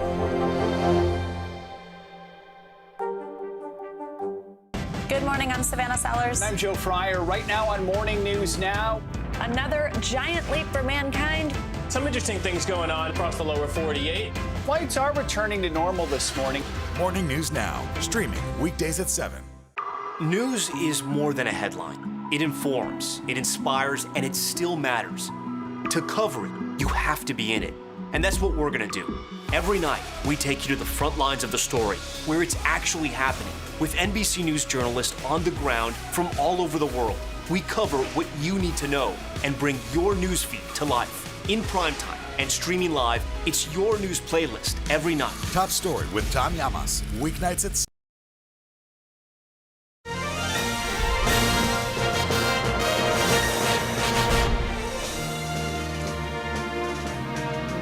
Welcome back. Let's do a quick check on the latest results in tonight's two big races, both troubling signs for Democrats everywhere. New Jersey, the NBC News Decision Desk has just changed our characterization of this governor's race. It is simply too close to call, period. Democrats won the state by double digits in the 2017 governor's race, and also Biden carried it by 16 points. Look, it does look like it's still Murphy's race to lose there in New Jersey, but that one's going to be awfully close. That should be a big flashing, I'd say reddish light, not a yellow one. Over in Virginia, a state Democrats won by double digits in 2020. The Republican Glenn Youngkin is leading. Roughly 95% of the vote is in. We are expecting to hear from Youngkin shortly. There's technically enough vote out there for McAuliffe to catch him, but we shall see. Garrett Hake is at Youngkin Election Night headquarters. So, Garrett, are they on the verge of going ahead and declaring victory here? Because it does seem they're being a bit cautious before coming out. Yeah, Chuck, and I think that might continue. Look, it was explained to me by someone who's close to the campaign that Youngkin's kind of a by-the-book guy. And without a network call or without a call from Terry McAuliffe to officially concede, he's not likely to pull up Pete Buttigieg and come out and declare victory kind of on his own. Now, I was surprised to see them wait just from a sort of campaign strategy perspective, typically you want to come out and say something before the local news goes on at 11 o'clock. The local news is just about over. I mean, it is unusual to see a campaign keep their supporters here for so long without saying something. I can tell you over the last 30 minutes or so, this crowd, which has been boisterous all night long, has started to thin out a little bit, but the bar is still open, the music is still loud. They are trying to keep folks around and keep the energy level up, but it is certainly fading right now. And I don't know what will break the ice here. As we see sometimes in these campaigns, Chuck, I'm sure you've been on the receiving end of some of these phone calls and text messages from time to time. Campaign operatives start asking you, when is a call going to come? When are you guys going to call this thing? When are you going to end this race? And, for all of us who've covered Virginia elections before, it's starting to look like every other Virginia election we've ever covered, where we're staring at Fairfax County and those counties around Washington, D.C., waiting for them to get their votes in to make it possible to do so. So it's a staring contest right now, as something has to change, I think, before Glenn Youngkin's going to come out here and speak. Well, look, it's interesting, and it also shows you that if you actually look back on the recent history of Virginia elections, there's a reason why. You just never know with Northern Virginia. Anyway, Garrett, I'll let you hang there with a little more Rolling Stones and see what more you can get out of our friends in the Youngkin campaign there with the dad rock, as we're calling it.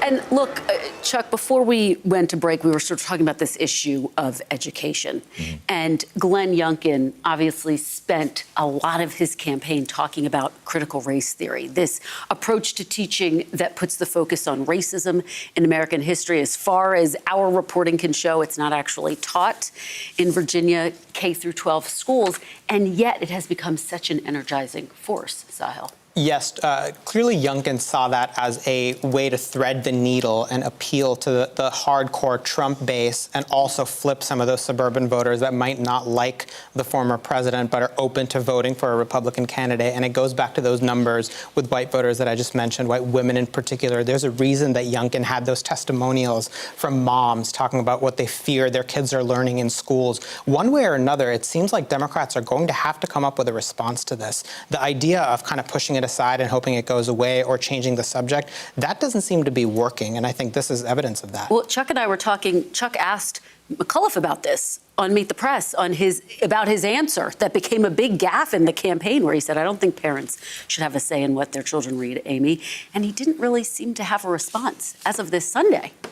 Right. How big of a problem was that? Well, part of it is that for the kinds of voters that Terry McAuliffe was also trying to win over in the inner suburbs, Jews turnout there, he wanted them to see this as a way that Youngkin was basically, whether he called it dog whistle politics, but also to go to the era where we're talking about book banning, we're talking, right, that this is going way too far. What I'm talking about is simply, right, this was his explanation. I'm not talking about going way overboard and saying teachers can do whatever they want without any parental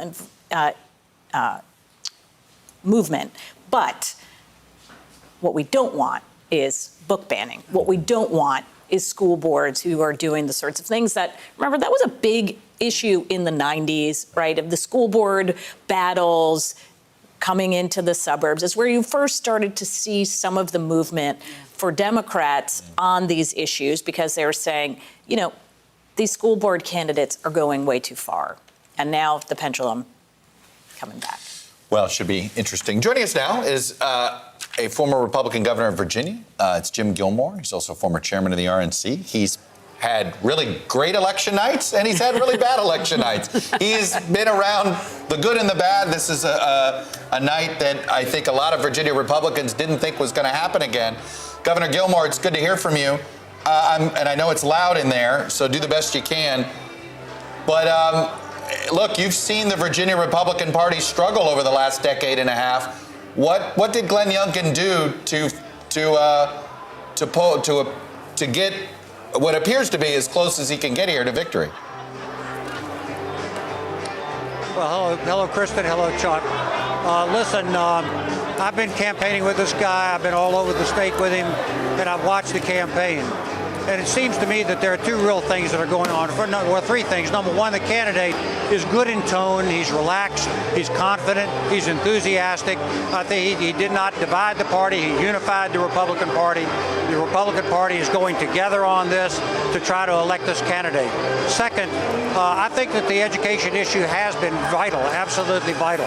And there was a sense here, particularly when you saw the Loudoun County incidents that are going on, the attacks out there, this whole idea that we're going to put students into an indoctrination instead of educating kids. We were going to indoctrinate them into some kind of philosophy. Parents didn't like that. And anytime parents in the suburbs think that you're messing with their kids, they don't like that. And I think that our candidate pushed a good idea. And finally, the third thing is that I really do think that what's going on with the Biden administration, the radicalness of the Democratic Party, has not only unified the Republican Party, but I think it's disturbed the people of Virginia. I think they're ready for a change in Richmond. I think they're going to be ready for a change in Washington also, because I think the Democratic Party has moved far too far to the left. And I think that's what's making the difference in this race. And I'm very confident that when the votes are all counted, that the Republican will be the next governor. Glenn Youngkin will be the next governor.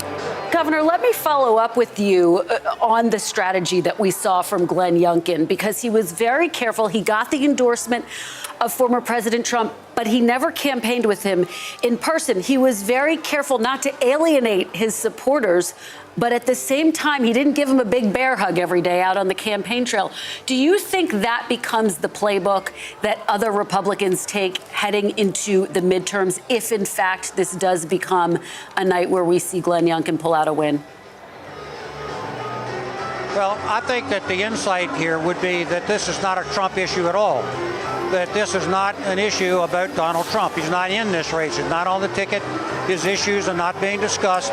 Instead, Glenn Youngkin is discussing the key issues that face the people of Virginia: inflation, education, the radical situation that's going on in Washington. I think that these are the right issues, and it doesn't have anything to do with Donald Trump. Well, with respect to the race, I think that the Republican Party is unified behind this candidate, and I think that's why he's winning. Governor, if he does end up getting sworn into office, he's likely to have a divided General Assembly. We don't quite know what the House of Delegates is going to look like. Hard to imagine Democrats hold their majority with these numbers. But let's assume he's that. Do you expect him to tack, a lot of times you'll campaign one way and maybe tack another way once you're in office. Do you expect him to hew closer to the middle, or be more like a Governor DeSantis down in Florida? What do you expect? Well, it's an interesting question. When I was governor, I had real conflicts with the legislature, the Republicans and Democrats. It's just in the nature of things. I hope that the Republicans get a majority in the House of Delegates, because I think that it'll stop the complete domination of state government by the Democrats, and I think that will bring more balance and a more reasonable approach into state government. But your question is, what do I foresee?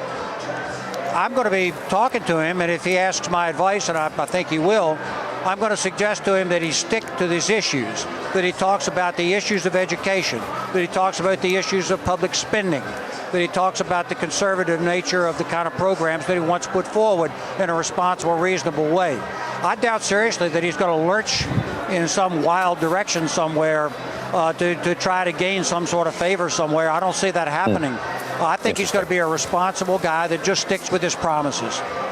Governor, let me just follow up with you on something that you said to me initially, which is that parents didn't want their kids to be indoctrinated. We have, based on our reporting, not been able to find any evidence that critical race theory is actually being taught in high schools in Virginia. So can you explain that? What is the indoctrination?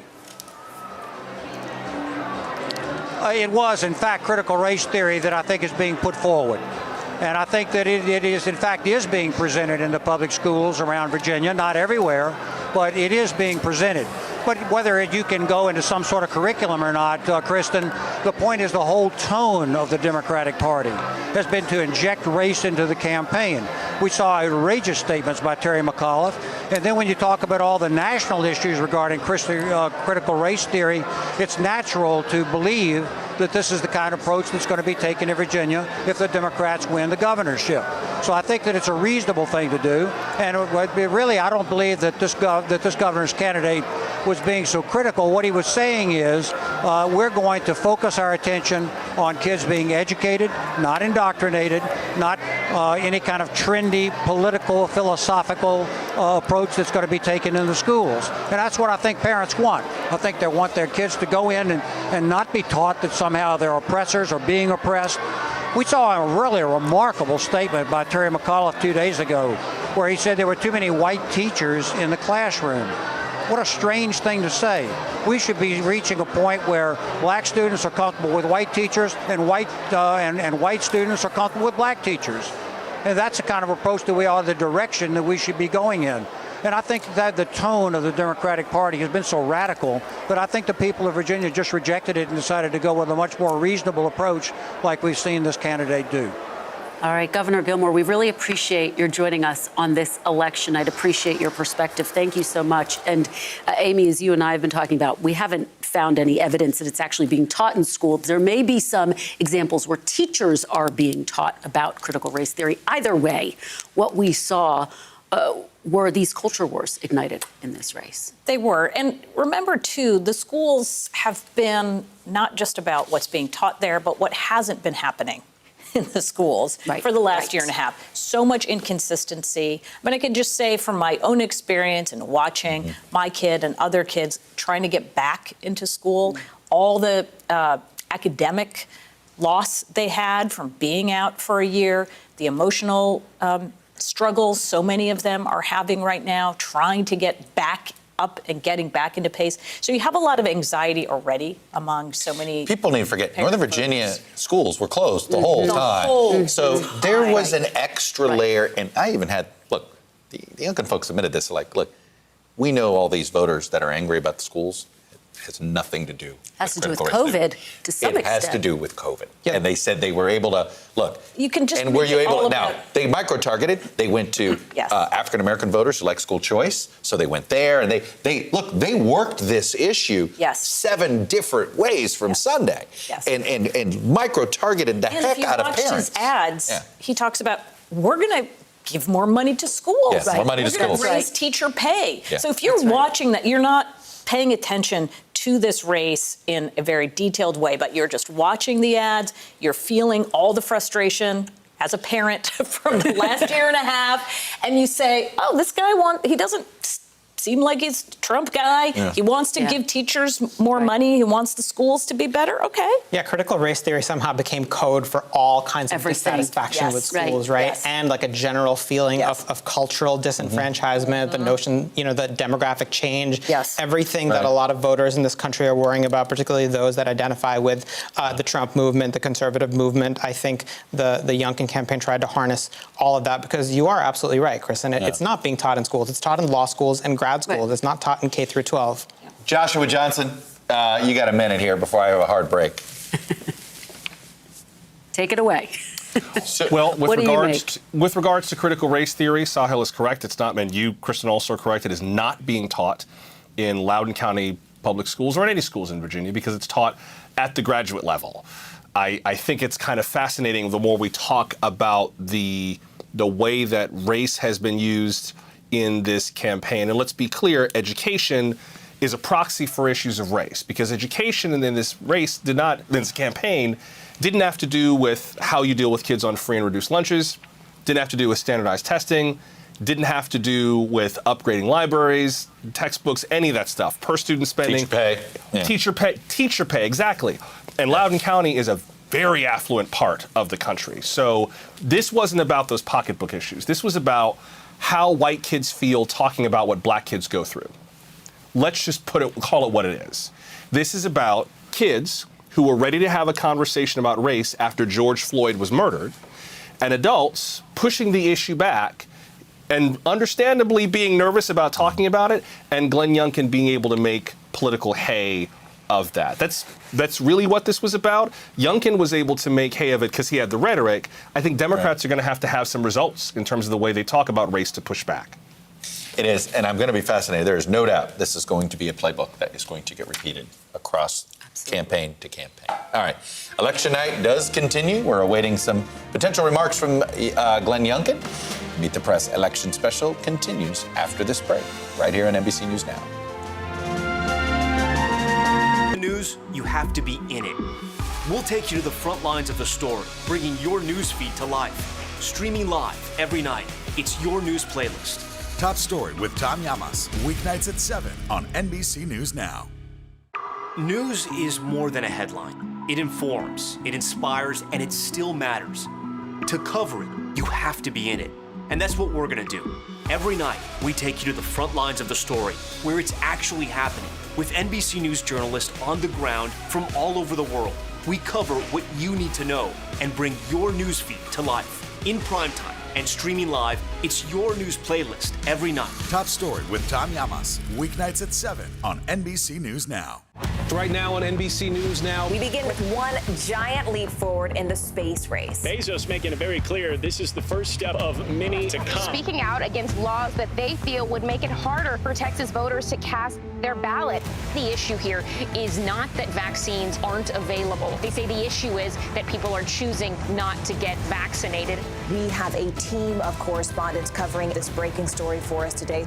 This is NBC News Now, streaming free 24/7. Let's go.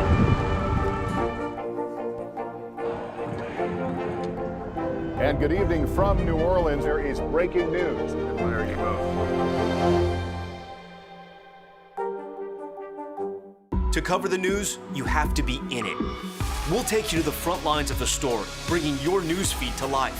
Streaming live every night. It's your news playlist. Top Story with Tom Llamas, weeknights at 7 on NBC News Now. Let's go.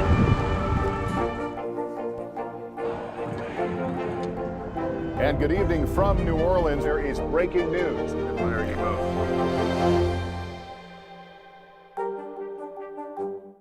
Right now on NBC News Now. We begin with one giant leap forward in the space race. Bezos making it very clear this is the first step of many to come. Speaking out against laws that they feel would make it harder for Texas voters to cast their ballot. The issue here is not that vaccines aren't available. They say the issue is that people are choosing not to get vaccinated. We have a team of correspondents covering this breaking story for us today. This is NBC News Now, streaming free 24/7. News is happening now. A look at what's making headlines around the world. Tonight, the major announcement of the COVID vaccine. This is a significant moment. Your news, whenever it happens, wherever you are, it's here now.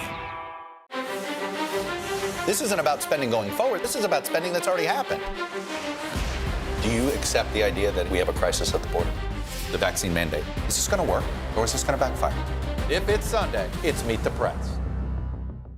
News is happening now. A look at what's making headlines around the world. Tonight, the major announcement of the COVID vaccine. This is a significant moment. Your news, whenever it happens, wherever you are, it's here now. Let's go.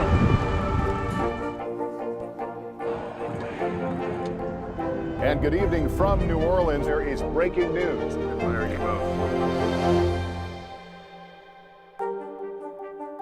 Sometimes the news can be difficult and overwhelming for kids to understand. Will coronavirus come back next year? So to help make sense of it all, we've created a newscast just for them. Man, you know a lot. We hope your family will watch Nightly News Kids Edition. The Meet the Press Chuck Todd cast, free wherever you get your podcasts. The fire has grown leaps and bounds. What you see behind me is typical. How you doing? Pretty bad.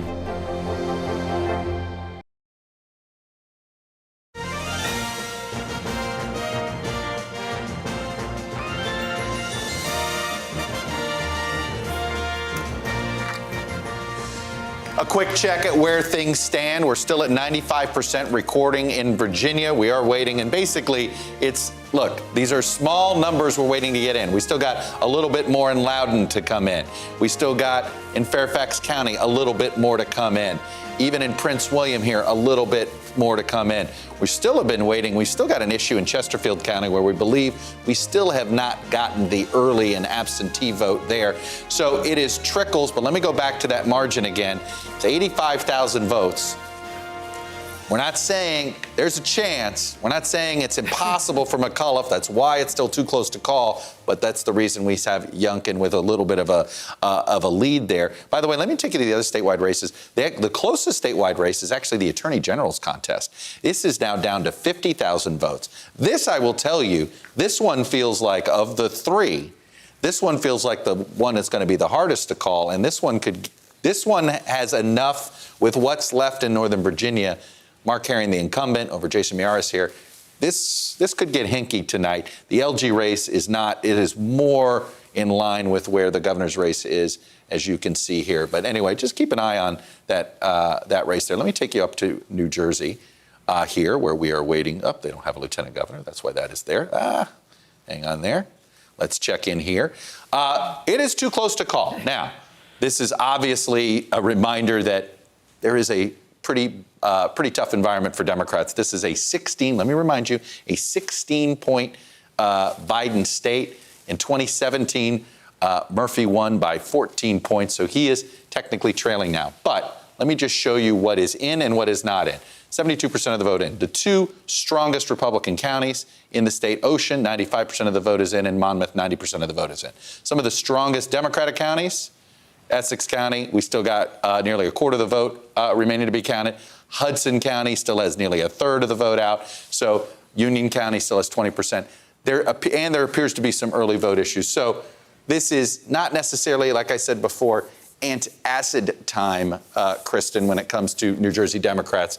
But this is, to me, a reminder that this is a bad national environment that Democrats we're facing. And no matter what they say about the campaigns in Virginia or New Jersey, these two things didn't happen in isolation. That's right. And I think some Democrats will be surprised by just how many warning signs there are in New Jersey and how close this is, Chuck, as we await those numbers coming in. We want to go now to Brian Thompson from our NBC station in New York, who is at Murphy headquarters in Asbury Park, New Jersey. Brian, it's so good to see you. So what's the mood there as they await these results? Because obviously he went into Election Day with a pretty big lead in the polls, and Chuck just mapped out why we're waiting for some of those big Democratic areas to come in that haven't reported yet. But there are a lot of warning signs here for Democrats.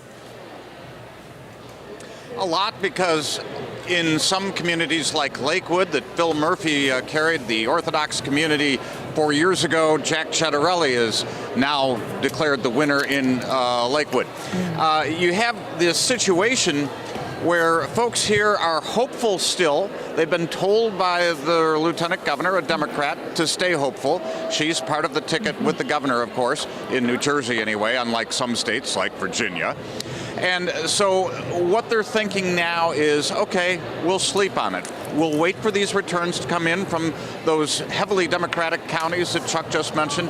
Essex, which is the home of Newark, the city of Newark, the largest city in the state. Hudson, right across the river from Manhattan, with a huge immigrant population.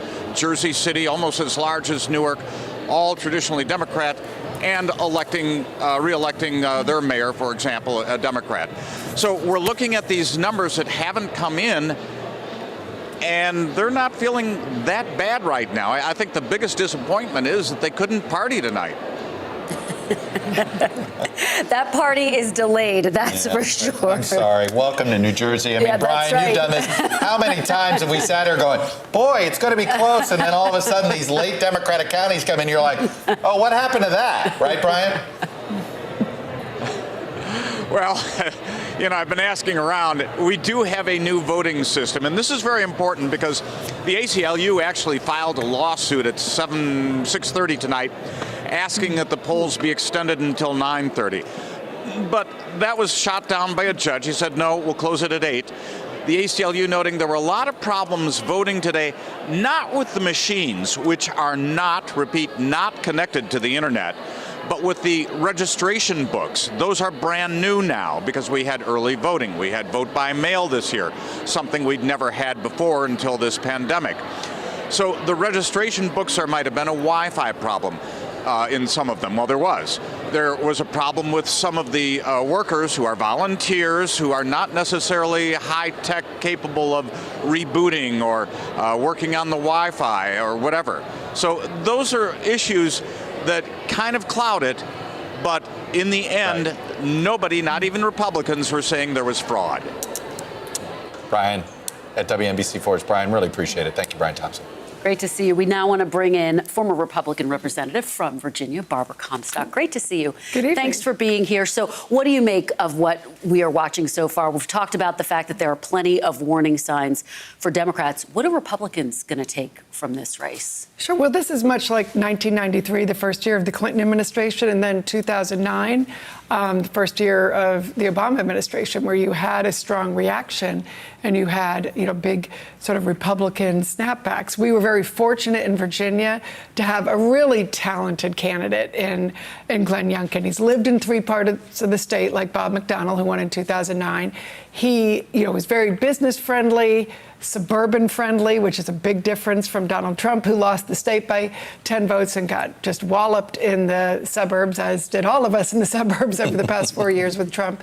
So this is a real different Republican, and I think it is a Republican for the future to turn the page, somebody who brought people together. I mean, I'm an anti-Trump Republican. I voted for Glenn. So I was a little disappointed to hear Ronna McDaniel tonight say, oh, this is because of MAGA. Well, Trump has got lost by 10 there and had about a 41 favorable, according to your polls. Mm-hmm. Glenn had a 53 favorable. Terry McAuliffe's favorables were more like Donald Trump's, which is interesting since he gave money to. Explain your rationale, because there's some voters who I think, and we're all Northern Virginia residents, and there was some voters who I think wanted to vote for him, but Trump was too much, right? Trump was, because it was like, well, wait a minute, you haven't denounced. I heard this from neighbors. You probably heard this too. You know what? He needs to distance himself more. Don't give the wink and the nod. What gives you this comfort? You're as Glenn Youngkin had this great line, which is to say, hey, I want to be the candidate for the never Trumpers and the forever Trumpers. There's some people that think that isn't that you can't bring those two together. Well, I think it's respective of the people. It doesn't mean you have to respect or be anything like Trump. And I think Terry's mistake was in doing the Trump litany. And you look at, I know Glenn, he's a friend, and he's nothing like Trump. He couldn't try and be like that. He's not even like Ron DeSantis or, many of these other candidates who may think of themselves as Trump-like. He focused on sort of the key, the economy was the number one issue. That was his number one issue. Education is always a suburb issue. Families who have their, they're in these suburbs because they want to go to the best schools and have the best opportunities for the future, and they're very diverse. He brought a lot of diversity into his coalition. His campaign manager was an African-American who used to work for Eric Cantor and ran for delegate himself. So I think he has a different coalition, a coalition that's women-friendly, minority-friendly, and really a different dynamic that's a good model for the future. And this win has nothing to do with Trump. We're running up against it, but very, very quickly, do you expect Youngkin to be more Larry Hogan or Ron DeSantis? His personality would be more like Larry Hogan, problem-solving, but bring everyone together and be respectful. Probably slightly more to the right of Hogan. Coalition. Well, I think be respectful to. Larry Hogan's pretty conservative, but he works with everyone and gets things done and is popular. So you expect him to be more, trying to at least be a little more like Hogan? Yeah, and I think he'll work very well with Larry Hogan. All right. Barbara Comstock, good to see you. Great to see you. Thanks for being here. We do want to dig deeper into the issue that brought voters out to the polls today: COVID response, education, and crime, and how they stand to impact future elections. Antonia Hilton is in Dane County, Wisconsin, one of the counties we're following ahead of next year's all-important midterm elections. Antonia, you've been doing such great reporting on all of these issues. So set the scene here. What are you looking at tonight as it relates to all of those issues? Well, one of the issues that I think is going to be central in Virginia, it's bubbled up in some communities in New Jersey, and we're going to see spread, I think, elsewhere now, is, of course, all these conversations around race, diversity, and history in schools. And as you know, I've spent a lot of the past year in Southlake, Texas, one of the ground zero communities where these fights began, one of the first places that started to use the phrase critical race theory. And the news from Southlake tonight is that their school board officially now has a majority of candidates who ran on anti-CRT platforms. They now have complete control of the school board there. And they are actually themselves not just focused on Southlake's community, they have been hosting trainings, events, and conversations with potential school board candidates and politicians throughout Texas and other communities, because this is going to become a playbook. What we've seen transpire in Texas, what we've seen happen in Loudoun County, Virginia, I've reported on in Eureka, Missouri, and in all kinds of parts of Oklahoma, this is now going to really feed into the midterm elections. And in a community like the one that I'm in right now, which is Dane County, Wisconsin, this is a heavily Democratic area, a place where young progressive voters are going to be a major part of the organizing base. What we're hearing from some young people here who watch these elections is not that critical race theory has been a conflict for them, but that's sort of the flip side of that, talking more about racial justice, getting candidates who are going to talk openly and honestly about race, Democrats who, instead of trying to ignore the fact that CRT has become a conflict in communities like Loudoun, are going to more aggressively dispute the fact. I mean, we've talked about it again and again tonight on air, that this is not taught in K through 12 in schools. And young people want to see Democrats come out and say that very forcefully now, and to take really more of a stance. And so not only do I think we are going to see more Republicans talk about what we've seen Youngkin run on, but we're also going to see Democrats have to grapple more honestly with the reality of what's happened tonight and talk more openly about these issues, because they are not going to go away, and ignoring them is not going to help them. Kristen. Antonio, it's an excellent point, because Democrats, I think, have been wishing this away. Oh, it's not being taught. This is a story. This is just, in the Reddit forums. This is just a Republican thing. No, it's not. They got to figure that out. Antonio, you're going to be busier. So thank you. Appreciate it, Antonio. Oh, yeah. And we do have more to discuss. We have Joshua Johnson with us, Andrea Mitchell. Andrea, I think Chuck makes the salient point, which is that Democrats didn't really know how to talk about this. They didn't want to talk about it. What do you think, what, if any, lesson do you think they will take, and will they learn this lesson, given that we already see the White House saying this was Terry McAuliffe who spent too much time talking about Trump? Well, that's partly true, but he also had nothing positive to say, because the Democrats, either the White House or Congress, didn't give him anything positive to talk about. What was the message of what was the victory of the Democratic administration? I mean, Phil Murphy's trying to find that out too in New Jersey. Well, I was just going to say, you can't just put this in Terry McAuliffe. Right. Phil Murphy's got the same issue. It's not just a poorly run campaign. It's that the Democrats nationally had nothing to offer for their big victory against Donald Trump. And so it was a negative campaign. And negative campaigns work if you're trying to get the base riled up, if you've got, something important to say. But Hillary Clinton discovered the same thing. Just saying that Donald Trump is not qualified to be president. By the way, isn't it eerie the way McAuliffe's campaign ended and the way Hillary's 2016 campaign exactly. And who was the national campaign co-chair of Hillary Clinton? Exactly. It's eerie. But you have to explain New Jersey also, much closer than expected. The other point that I was thinking about was the gender gap. So, according to the exit polls at least, Terry McAuliffe only had a gender advantage among women of 6 points. Glenn Youngkin had a 12-point advantage among men. So you had a favorability. There's two issues here, right? Non-college educated white women went back to the Republican Party. But the Democrats have a male problem. We talk about the gender gap on the Republican side of things. It is, Joe Biden is minus 30 points among college-educated white men in our most recent poll, Kristen. Well, and there's always been this gender gap and this issue with male voters for Democrats, but it's getting bigger based on everything that you've been reporting tonight. Jason Johnson, look, we now are looking at New Jersey, and it's the same story. There's too many Democrats there for Republicans to actually pull off that upset, I think. But it's pretty clear we have a national environment problem for the National Democratic Party. We very well may. And I think it would be interesting if you have candidates like Jack Ciattarelli in New Jersey and Glenn Youngkin in Virginia who are able to be Republican without being solidly aligned with Donald Trump. We've talked about how Youngkin kind of walked that line, and we heard Barbara Comstock talk about it, how Glenn Youngkin is nothing like Ron DeSantis. That may end up being what doomed Terry McAuliffe's efforts to align Glenn Youngkin to Donald Trump, because if you're going to do that, you've got two archetypes you have to work with. Ron DeSantis in Florida and Greg Abbott in Texas. Glenn Youngkin's not really like either of those two. So if the party has settled into this space where you can still be a Republican without being solidly 100% aligned with Donald Trump all the time, that could be tougher for Democrats, especially if more Democrats like Terry McAuliffe want to nationalize these issues. The flip side for the party, I think, is in the mayoral races. We've seen in many different parts of the country. Boston's got a new mayor. Atlanta's getting ready to elect a mayor. Seattle, a number of cities went to the polls today. Buffalo may have its same mayor.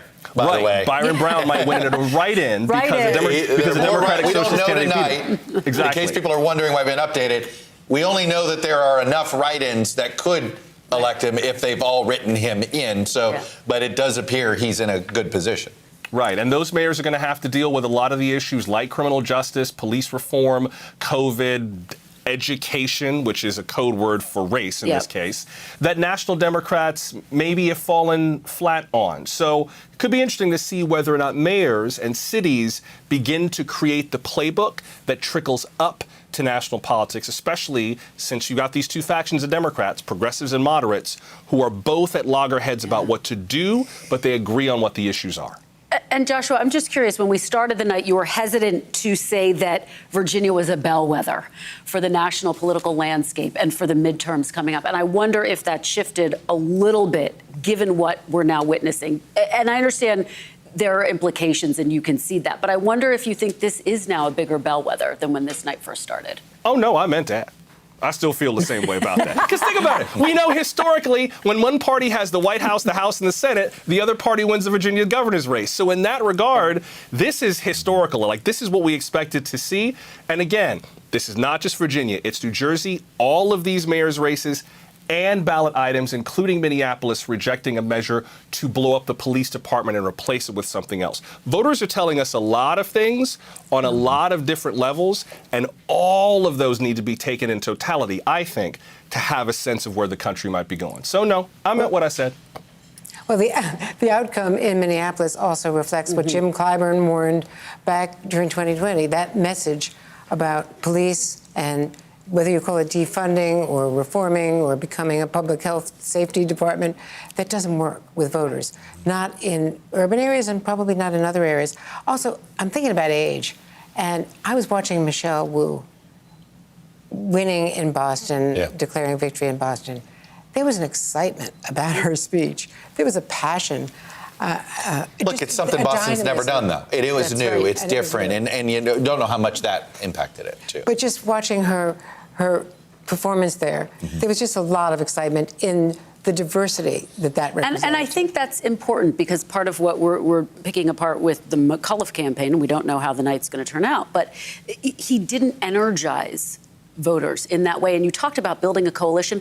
I'm not sure he was trying to build a coalition from a strategic standpoint until the very end of the campaign. I don't think they thought they were going to deal with the environment that was going to suddenly look this bad. But I don't think they saw the black voters, where was the passion? Yeah. What did he offer? I mean, what did the party offer? It is just after midnight. Let's do a quick reset here. We are awaiting. We assume it's possible that Mr. Youngkin is going to speak at some point tonight, but we did hear the reporting from Garrett Haig that he is a bit old school and he would like to wait until there is a network call somewhere. But we are looking at approximately, what are we looking at now? 90? We're still in that 90 to 95,000 vote threshold here. We're stuck at 95%. Look, is there enough vote for McAuliffe to do this? Yes. But it seems unlikely. Which is why we're in the situation we're in. It is interesting. Well, let's move over to New Jersey governor. That we've also classified as too close to call. The numbers are trickling in. You heard from Brian Thompson that the Murphy campaign feels pretty confident because when you look at what's out and what's reported, even though Ciattarelli is up by a little more than 1 percentage point, it looks like most of the remaining vote to be counted is going to be coming in Democratic strongholds. So you'd rather be Murphy here than Ciattarelli, but these numbers have been crawling. Then again, it is New Jersey, which does have a history, especially Hudson and Essex. And we have Amy Walter back. Right, Amy? Yeah. They're not the fastest counting state. No, they're not the fastest counters. But New Jersey, I mean, you talked about it earlier. So Youngkin is up 3. Maybe it's down to 2 at the end. So that's a 12-point swing. Well, if New Jersey, let's say everything's swinging 12, Murphy may be on for about a 3 to 4 point win. And it may be 12. We may know what this is. That's right. Now imagine a 12-point swing in a midterm. Now, that to the Republicans, that is not, you have to be very careful assuming that this kind of swing continues in federal races, right? Where this is a nationalized environment now, but it's even more polarized once we get to federal races. But even a 4 or 5 point swing Republicans' way, think about what the states that are in play in the Senate. Pennsylvania, North Carolina, Wisconsin, which are the Republican ones that Democrats want to win. Those are all already states that Biden barely carried, lost narrowly North Carolina. And now go to the states they have to hold: Nevada, Arizona, Georgia. New Hampshire. All states that 5 points. Not in this environment. 5 point You don't hold swing. any. You don't hold any of those states in this environment. Okay, not those 4 states, including Nevada. I absolutely agree. Absolutely agree. And given what we saw and what we're seeing in the suburbs of Virginia and in New Jersey as well, I mean, that was really the key, right? Youngkin had to win back the suburbs because that's what Trump lost. Yeah, he had to make up some ground, which he did. But the other thing he put together, and I can't wait till we get the final numbers so we can really compare apples to apples. But when you see the numbers he ran up in the smaller counties, so much bigger his margins than even Trump had. Is that, to me, is also a big they got almost a presidential level turnout in the rural counties. So this feels like a complete reverse, right? In 2018, when you saw Democrats turning out at presidential levels in 2018, Republicans turned out, and it helped Republicans hold the Senate that year because enough of them turned out in red states, like Indiana and Missouri. But it didn't help them in some of these other closer states. All right. Well, we do want to go out to the Youngkin headquarters where we are expecting him to come out and speak possibly any moment now. Gary Grumbach, who's It's midnight. Chuck's ready to hear from him. Gary, you've been following him on the trail now for weeks. They are clearly fired up there. Take us inside. What's the mood there?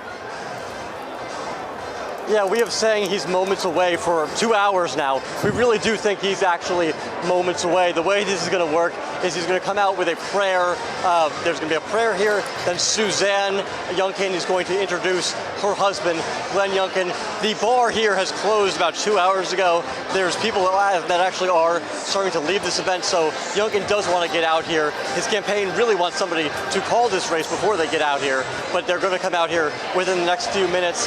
We have seen the same excitement that we saw at this event. We've seen it for the past few weeks across the Commonwealth of Virginia as I've been watching this man campaign. He's been incredibly consistent on those same issues that we've seen in the exit polls are really motivating the voters. Things like the economy, and especially things when it relates to education. Incredibly consistent on that, and that's what we're seeing is what is making this race as close as it is. We are seeing the race tighten up a little bit here, but the excitement is here. There's actually a lot more younger people at this event than I've seen at any event across the Commonwealth, even his events that were near Blacksburg, Virginia, even his events that were in these college towns of Charlottesville. Now you're seeing the younger people. Maybe it's because of the open bar, maybe it's because this is the celebration of it all, but they weren't there, during the campaign itself. Yeah. So interesting to note there, guys. Yeah, maybe it's the Atlanta Braves too. Richmond was the I think used to be the AAA or is the AAA affiliate for the Braves back in the day for the World Series champs. Gary Grumback, thanks very much. No, there's baseball trivia. Well, I'm doing my best here. I'll start. Yeah, I'm sure there's still the AAA affiliate. if I didn't get it wrong. I'm not going to fact check you on that. Yeah. That's the hope around this table here, right? All right. What's tomorrow going to look like in the Democratic Party, Amy? I think there is going to be, first of all, this focus on the legislating. We need to get something done, rather than it being, oh my gosh, pull back. Right. Where this is a signal from voters, they don't like what's going on in Washington. It will be what they're saying to us is they want us to do something. We have to do something. So the push, which already looks like it is moving its way through the process, I think it's going to be even stronger. And then if you are a vulnerable Democrat, you're sitting in a district that Biden won with, I don't know, 6, 7. Anything less than 10. Now, right now, anything less than 10. Yeah. I would be calling my pollster and my fundraisers and also starting to think about whether I wanted to stick around. And it's pretty clear if you are, in that position, a Democrat sitting in Congress, you're looking over to the White House and saying, we need this president's numbers to improve. Well, I'm just thinking, first the blame game starts for real. And does that enhance the possibility of getting a deal quickly? Is Joe Manchin going to say, well, I really don't need the CBO score? I mean, who's going to blink first? Because they could become even more entrenched rather than in a state of panic getting something done. We have Democrats on the Hill saying that the White House doesn't have a clear enough legislative strategy. I mean, does the president need to take the reins? And I'll be at the White House tomorrow, so I'll give you an update when I ask him a little bit more firmly, Andrea. Well, that's what Terry McAuliffe has been saying for the last 2 weeks, really just laying it out there against Joe Biden. Even as Biden was coming out to campaign for him, he was, as you were pointing out, really, really strong about that. But too little, too late? Joshua Johnson, what does the president need to do to prevent Democrats from ripping each other's throats out over this? I mean, because we're seeing it with some groups. Some are really going to want to make a point because maybe they have their own agenda, right? Maybe they really want to stick it to one side or the other. What does the president need to do to prevent this from happening? I don't know that he can. I got to be honest. I'm not sure that that's going to happen. I think what we've seen thus far, other than COVID relief, has been a series of firing squads that rapidly became circular, whether it was over law enforcement or voting rights or now over Build Back Better and the bipartisan infrastructure framework. I don't know that the unity is really there. And if Republicans exploit anything now and in the midterms, it may be that. It may be the thing that Terry McAuliffe was yelling for. Why can't you guys get anything done that I can brag about? If that's the mentality in the Democratic Party on a national level, I don't know that there's much that the president can do. I think that might be why you'll see more people. We were talking tonight about Eric Adams, the potential for him now as the newly elected mayor of New York to later be a national player. Maybe that's how that happens. You can go up and say, hey, I was a mayor. I got stuff done. Here are the following things that I completed, and now I want to take my skills to Washington. Maybe that's how you move things along. Maybe this is a generational shift, especially because there are so many progressive Democrats, younger Democrats who I think generally are more progressive but also highly pragmatic, who are saying this isn't enough. The Republicans know what they're doing. You know 10 things you're doing and get none of them done. Do something. This could be part of that evolution of the Democratic Party we've seen playing out for a while. I don't know if Joe Biden is able to stop that. But then again, maybe he's not supposed to. Maybe this is the moment where the party just needs to fight it out and then figure it out. The entire leadership of the Democratic Party in Washington is from a different generation. Yes. It's not lost on me. Pelosi, Schumer, Biden, it's another era. Yeah, it is another era. And I think that that's partly why this generational shift is happening. But there are a few places where I think Democrats can focus locally and kind of build from there. We talked about Michelle Wu in Boston, the new mayor, talking about police reform. The police contract in Boston has been open for almost a year and a half. There's no contract. So maybe Boston becomes one of those places, maybe, where they build reforms in and then those get elevated on a national level. Or Minneapolis, which just rejected a measure to blow up its police department. Maybe they build it into the police department and the reforms still happen, and then Washington looks down and goes, oh, that worked, let's try that. This might be one of those moments where the grassroots trickles up to Washington and kind of shows the Democrats what their future may look like. Joshua, that was some terrific midnight lemonade out of some lemons tonight. Yeah. Well Aim to done, my please. friend. Great analysis by all. And the fact, I think, that you say the Democratic leadership is of another era, that has played out over the past several weeks. And tonight, a lot for Democrats and Republicans to digest from this evening. We want to say a big thank you to Andrea, Amy, and Joshua. And thank you to all of our guests this evening for joining us for our Election Night special right here on NBC News Now. Wow, this was fun. This was fun. Yeah. You can continue to follow the races now at NBCNews.com. Point your smartphone at that QR code on your screen. Download the NBC News app. Delete all the other network news apps that you have not named NBC News. And track the latest returns as they come in. And be sure to tune in for complete coverage tomorrow morning on Morning News Now, right here on NBC News Now, and the Today Show, of course, on your local NBC station. for all of us at NBC News on every one of our platforms, good night. Good night.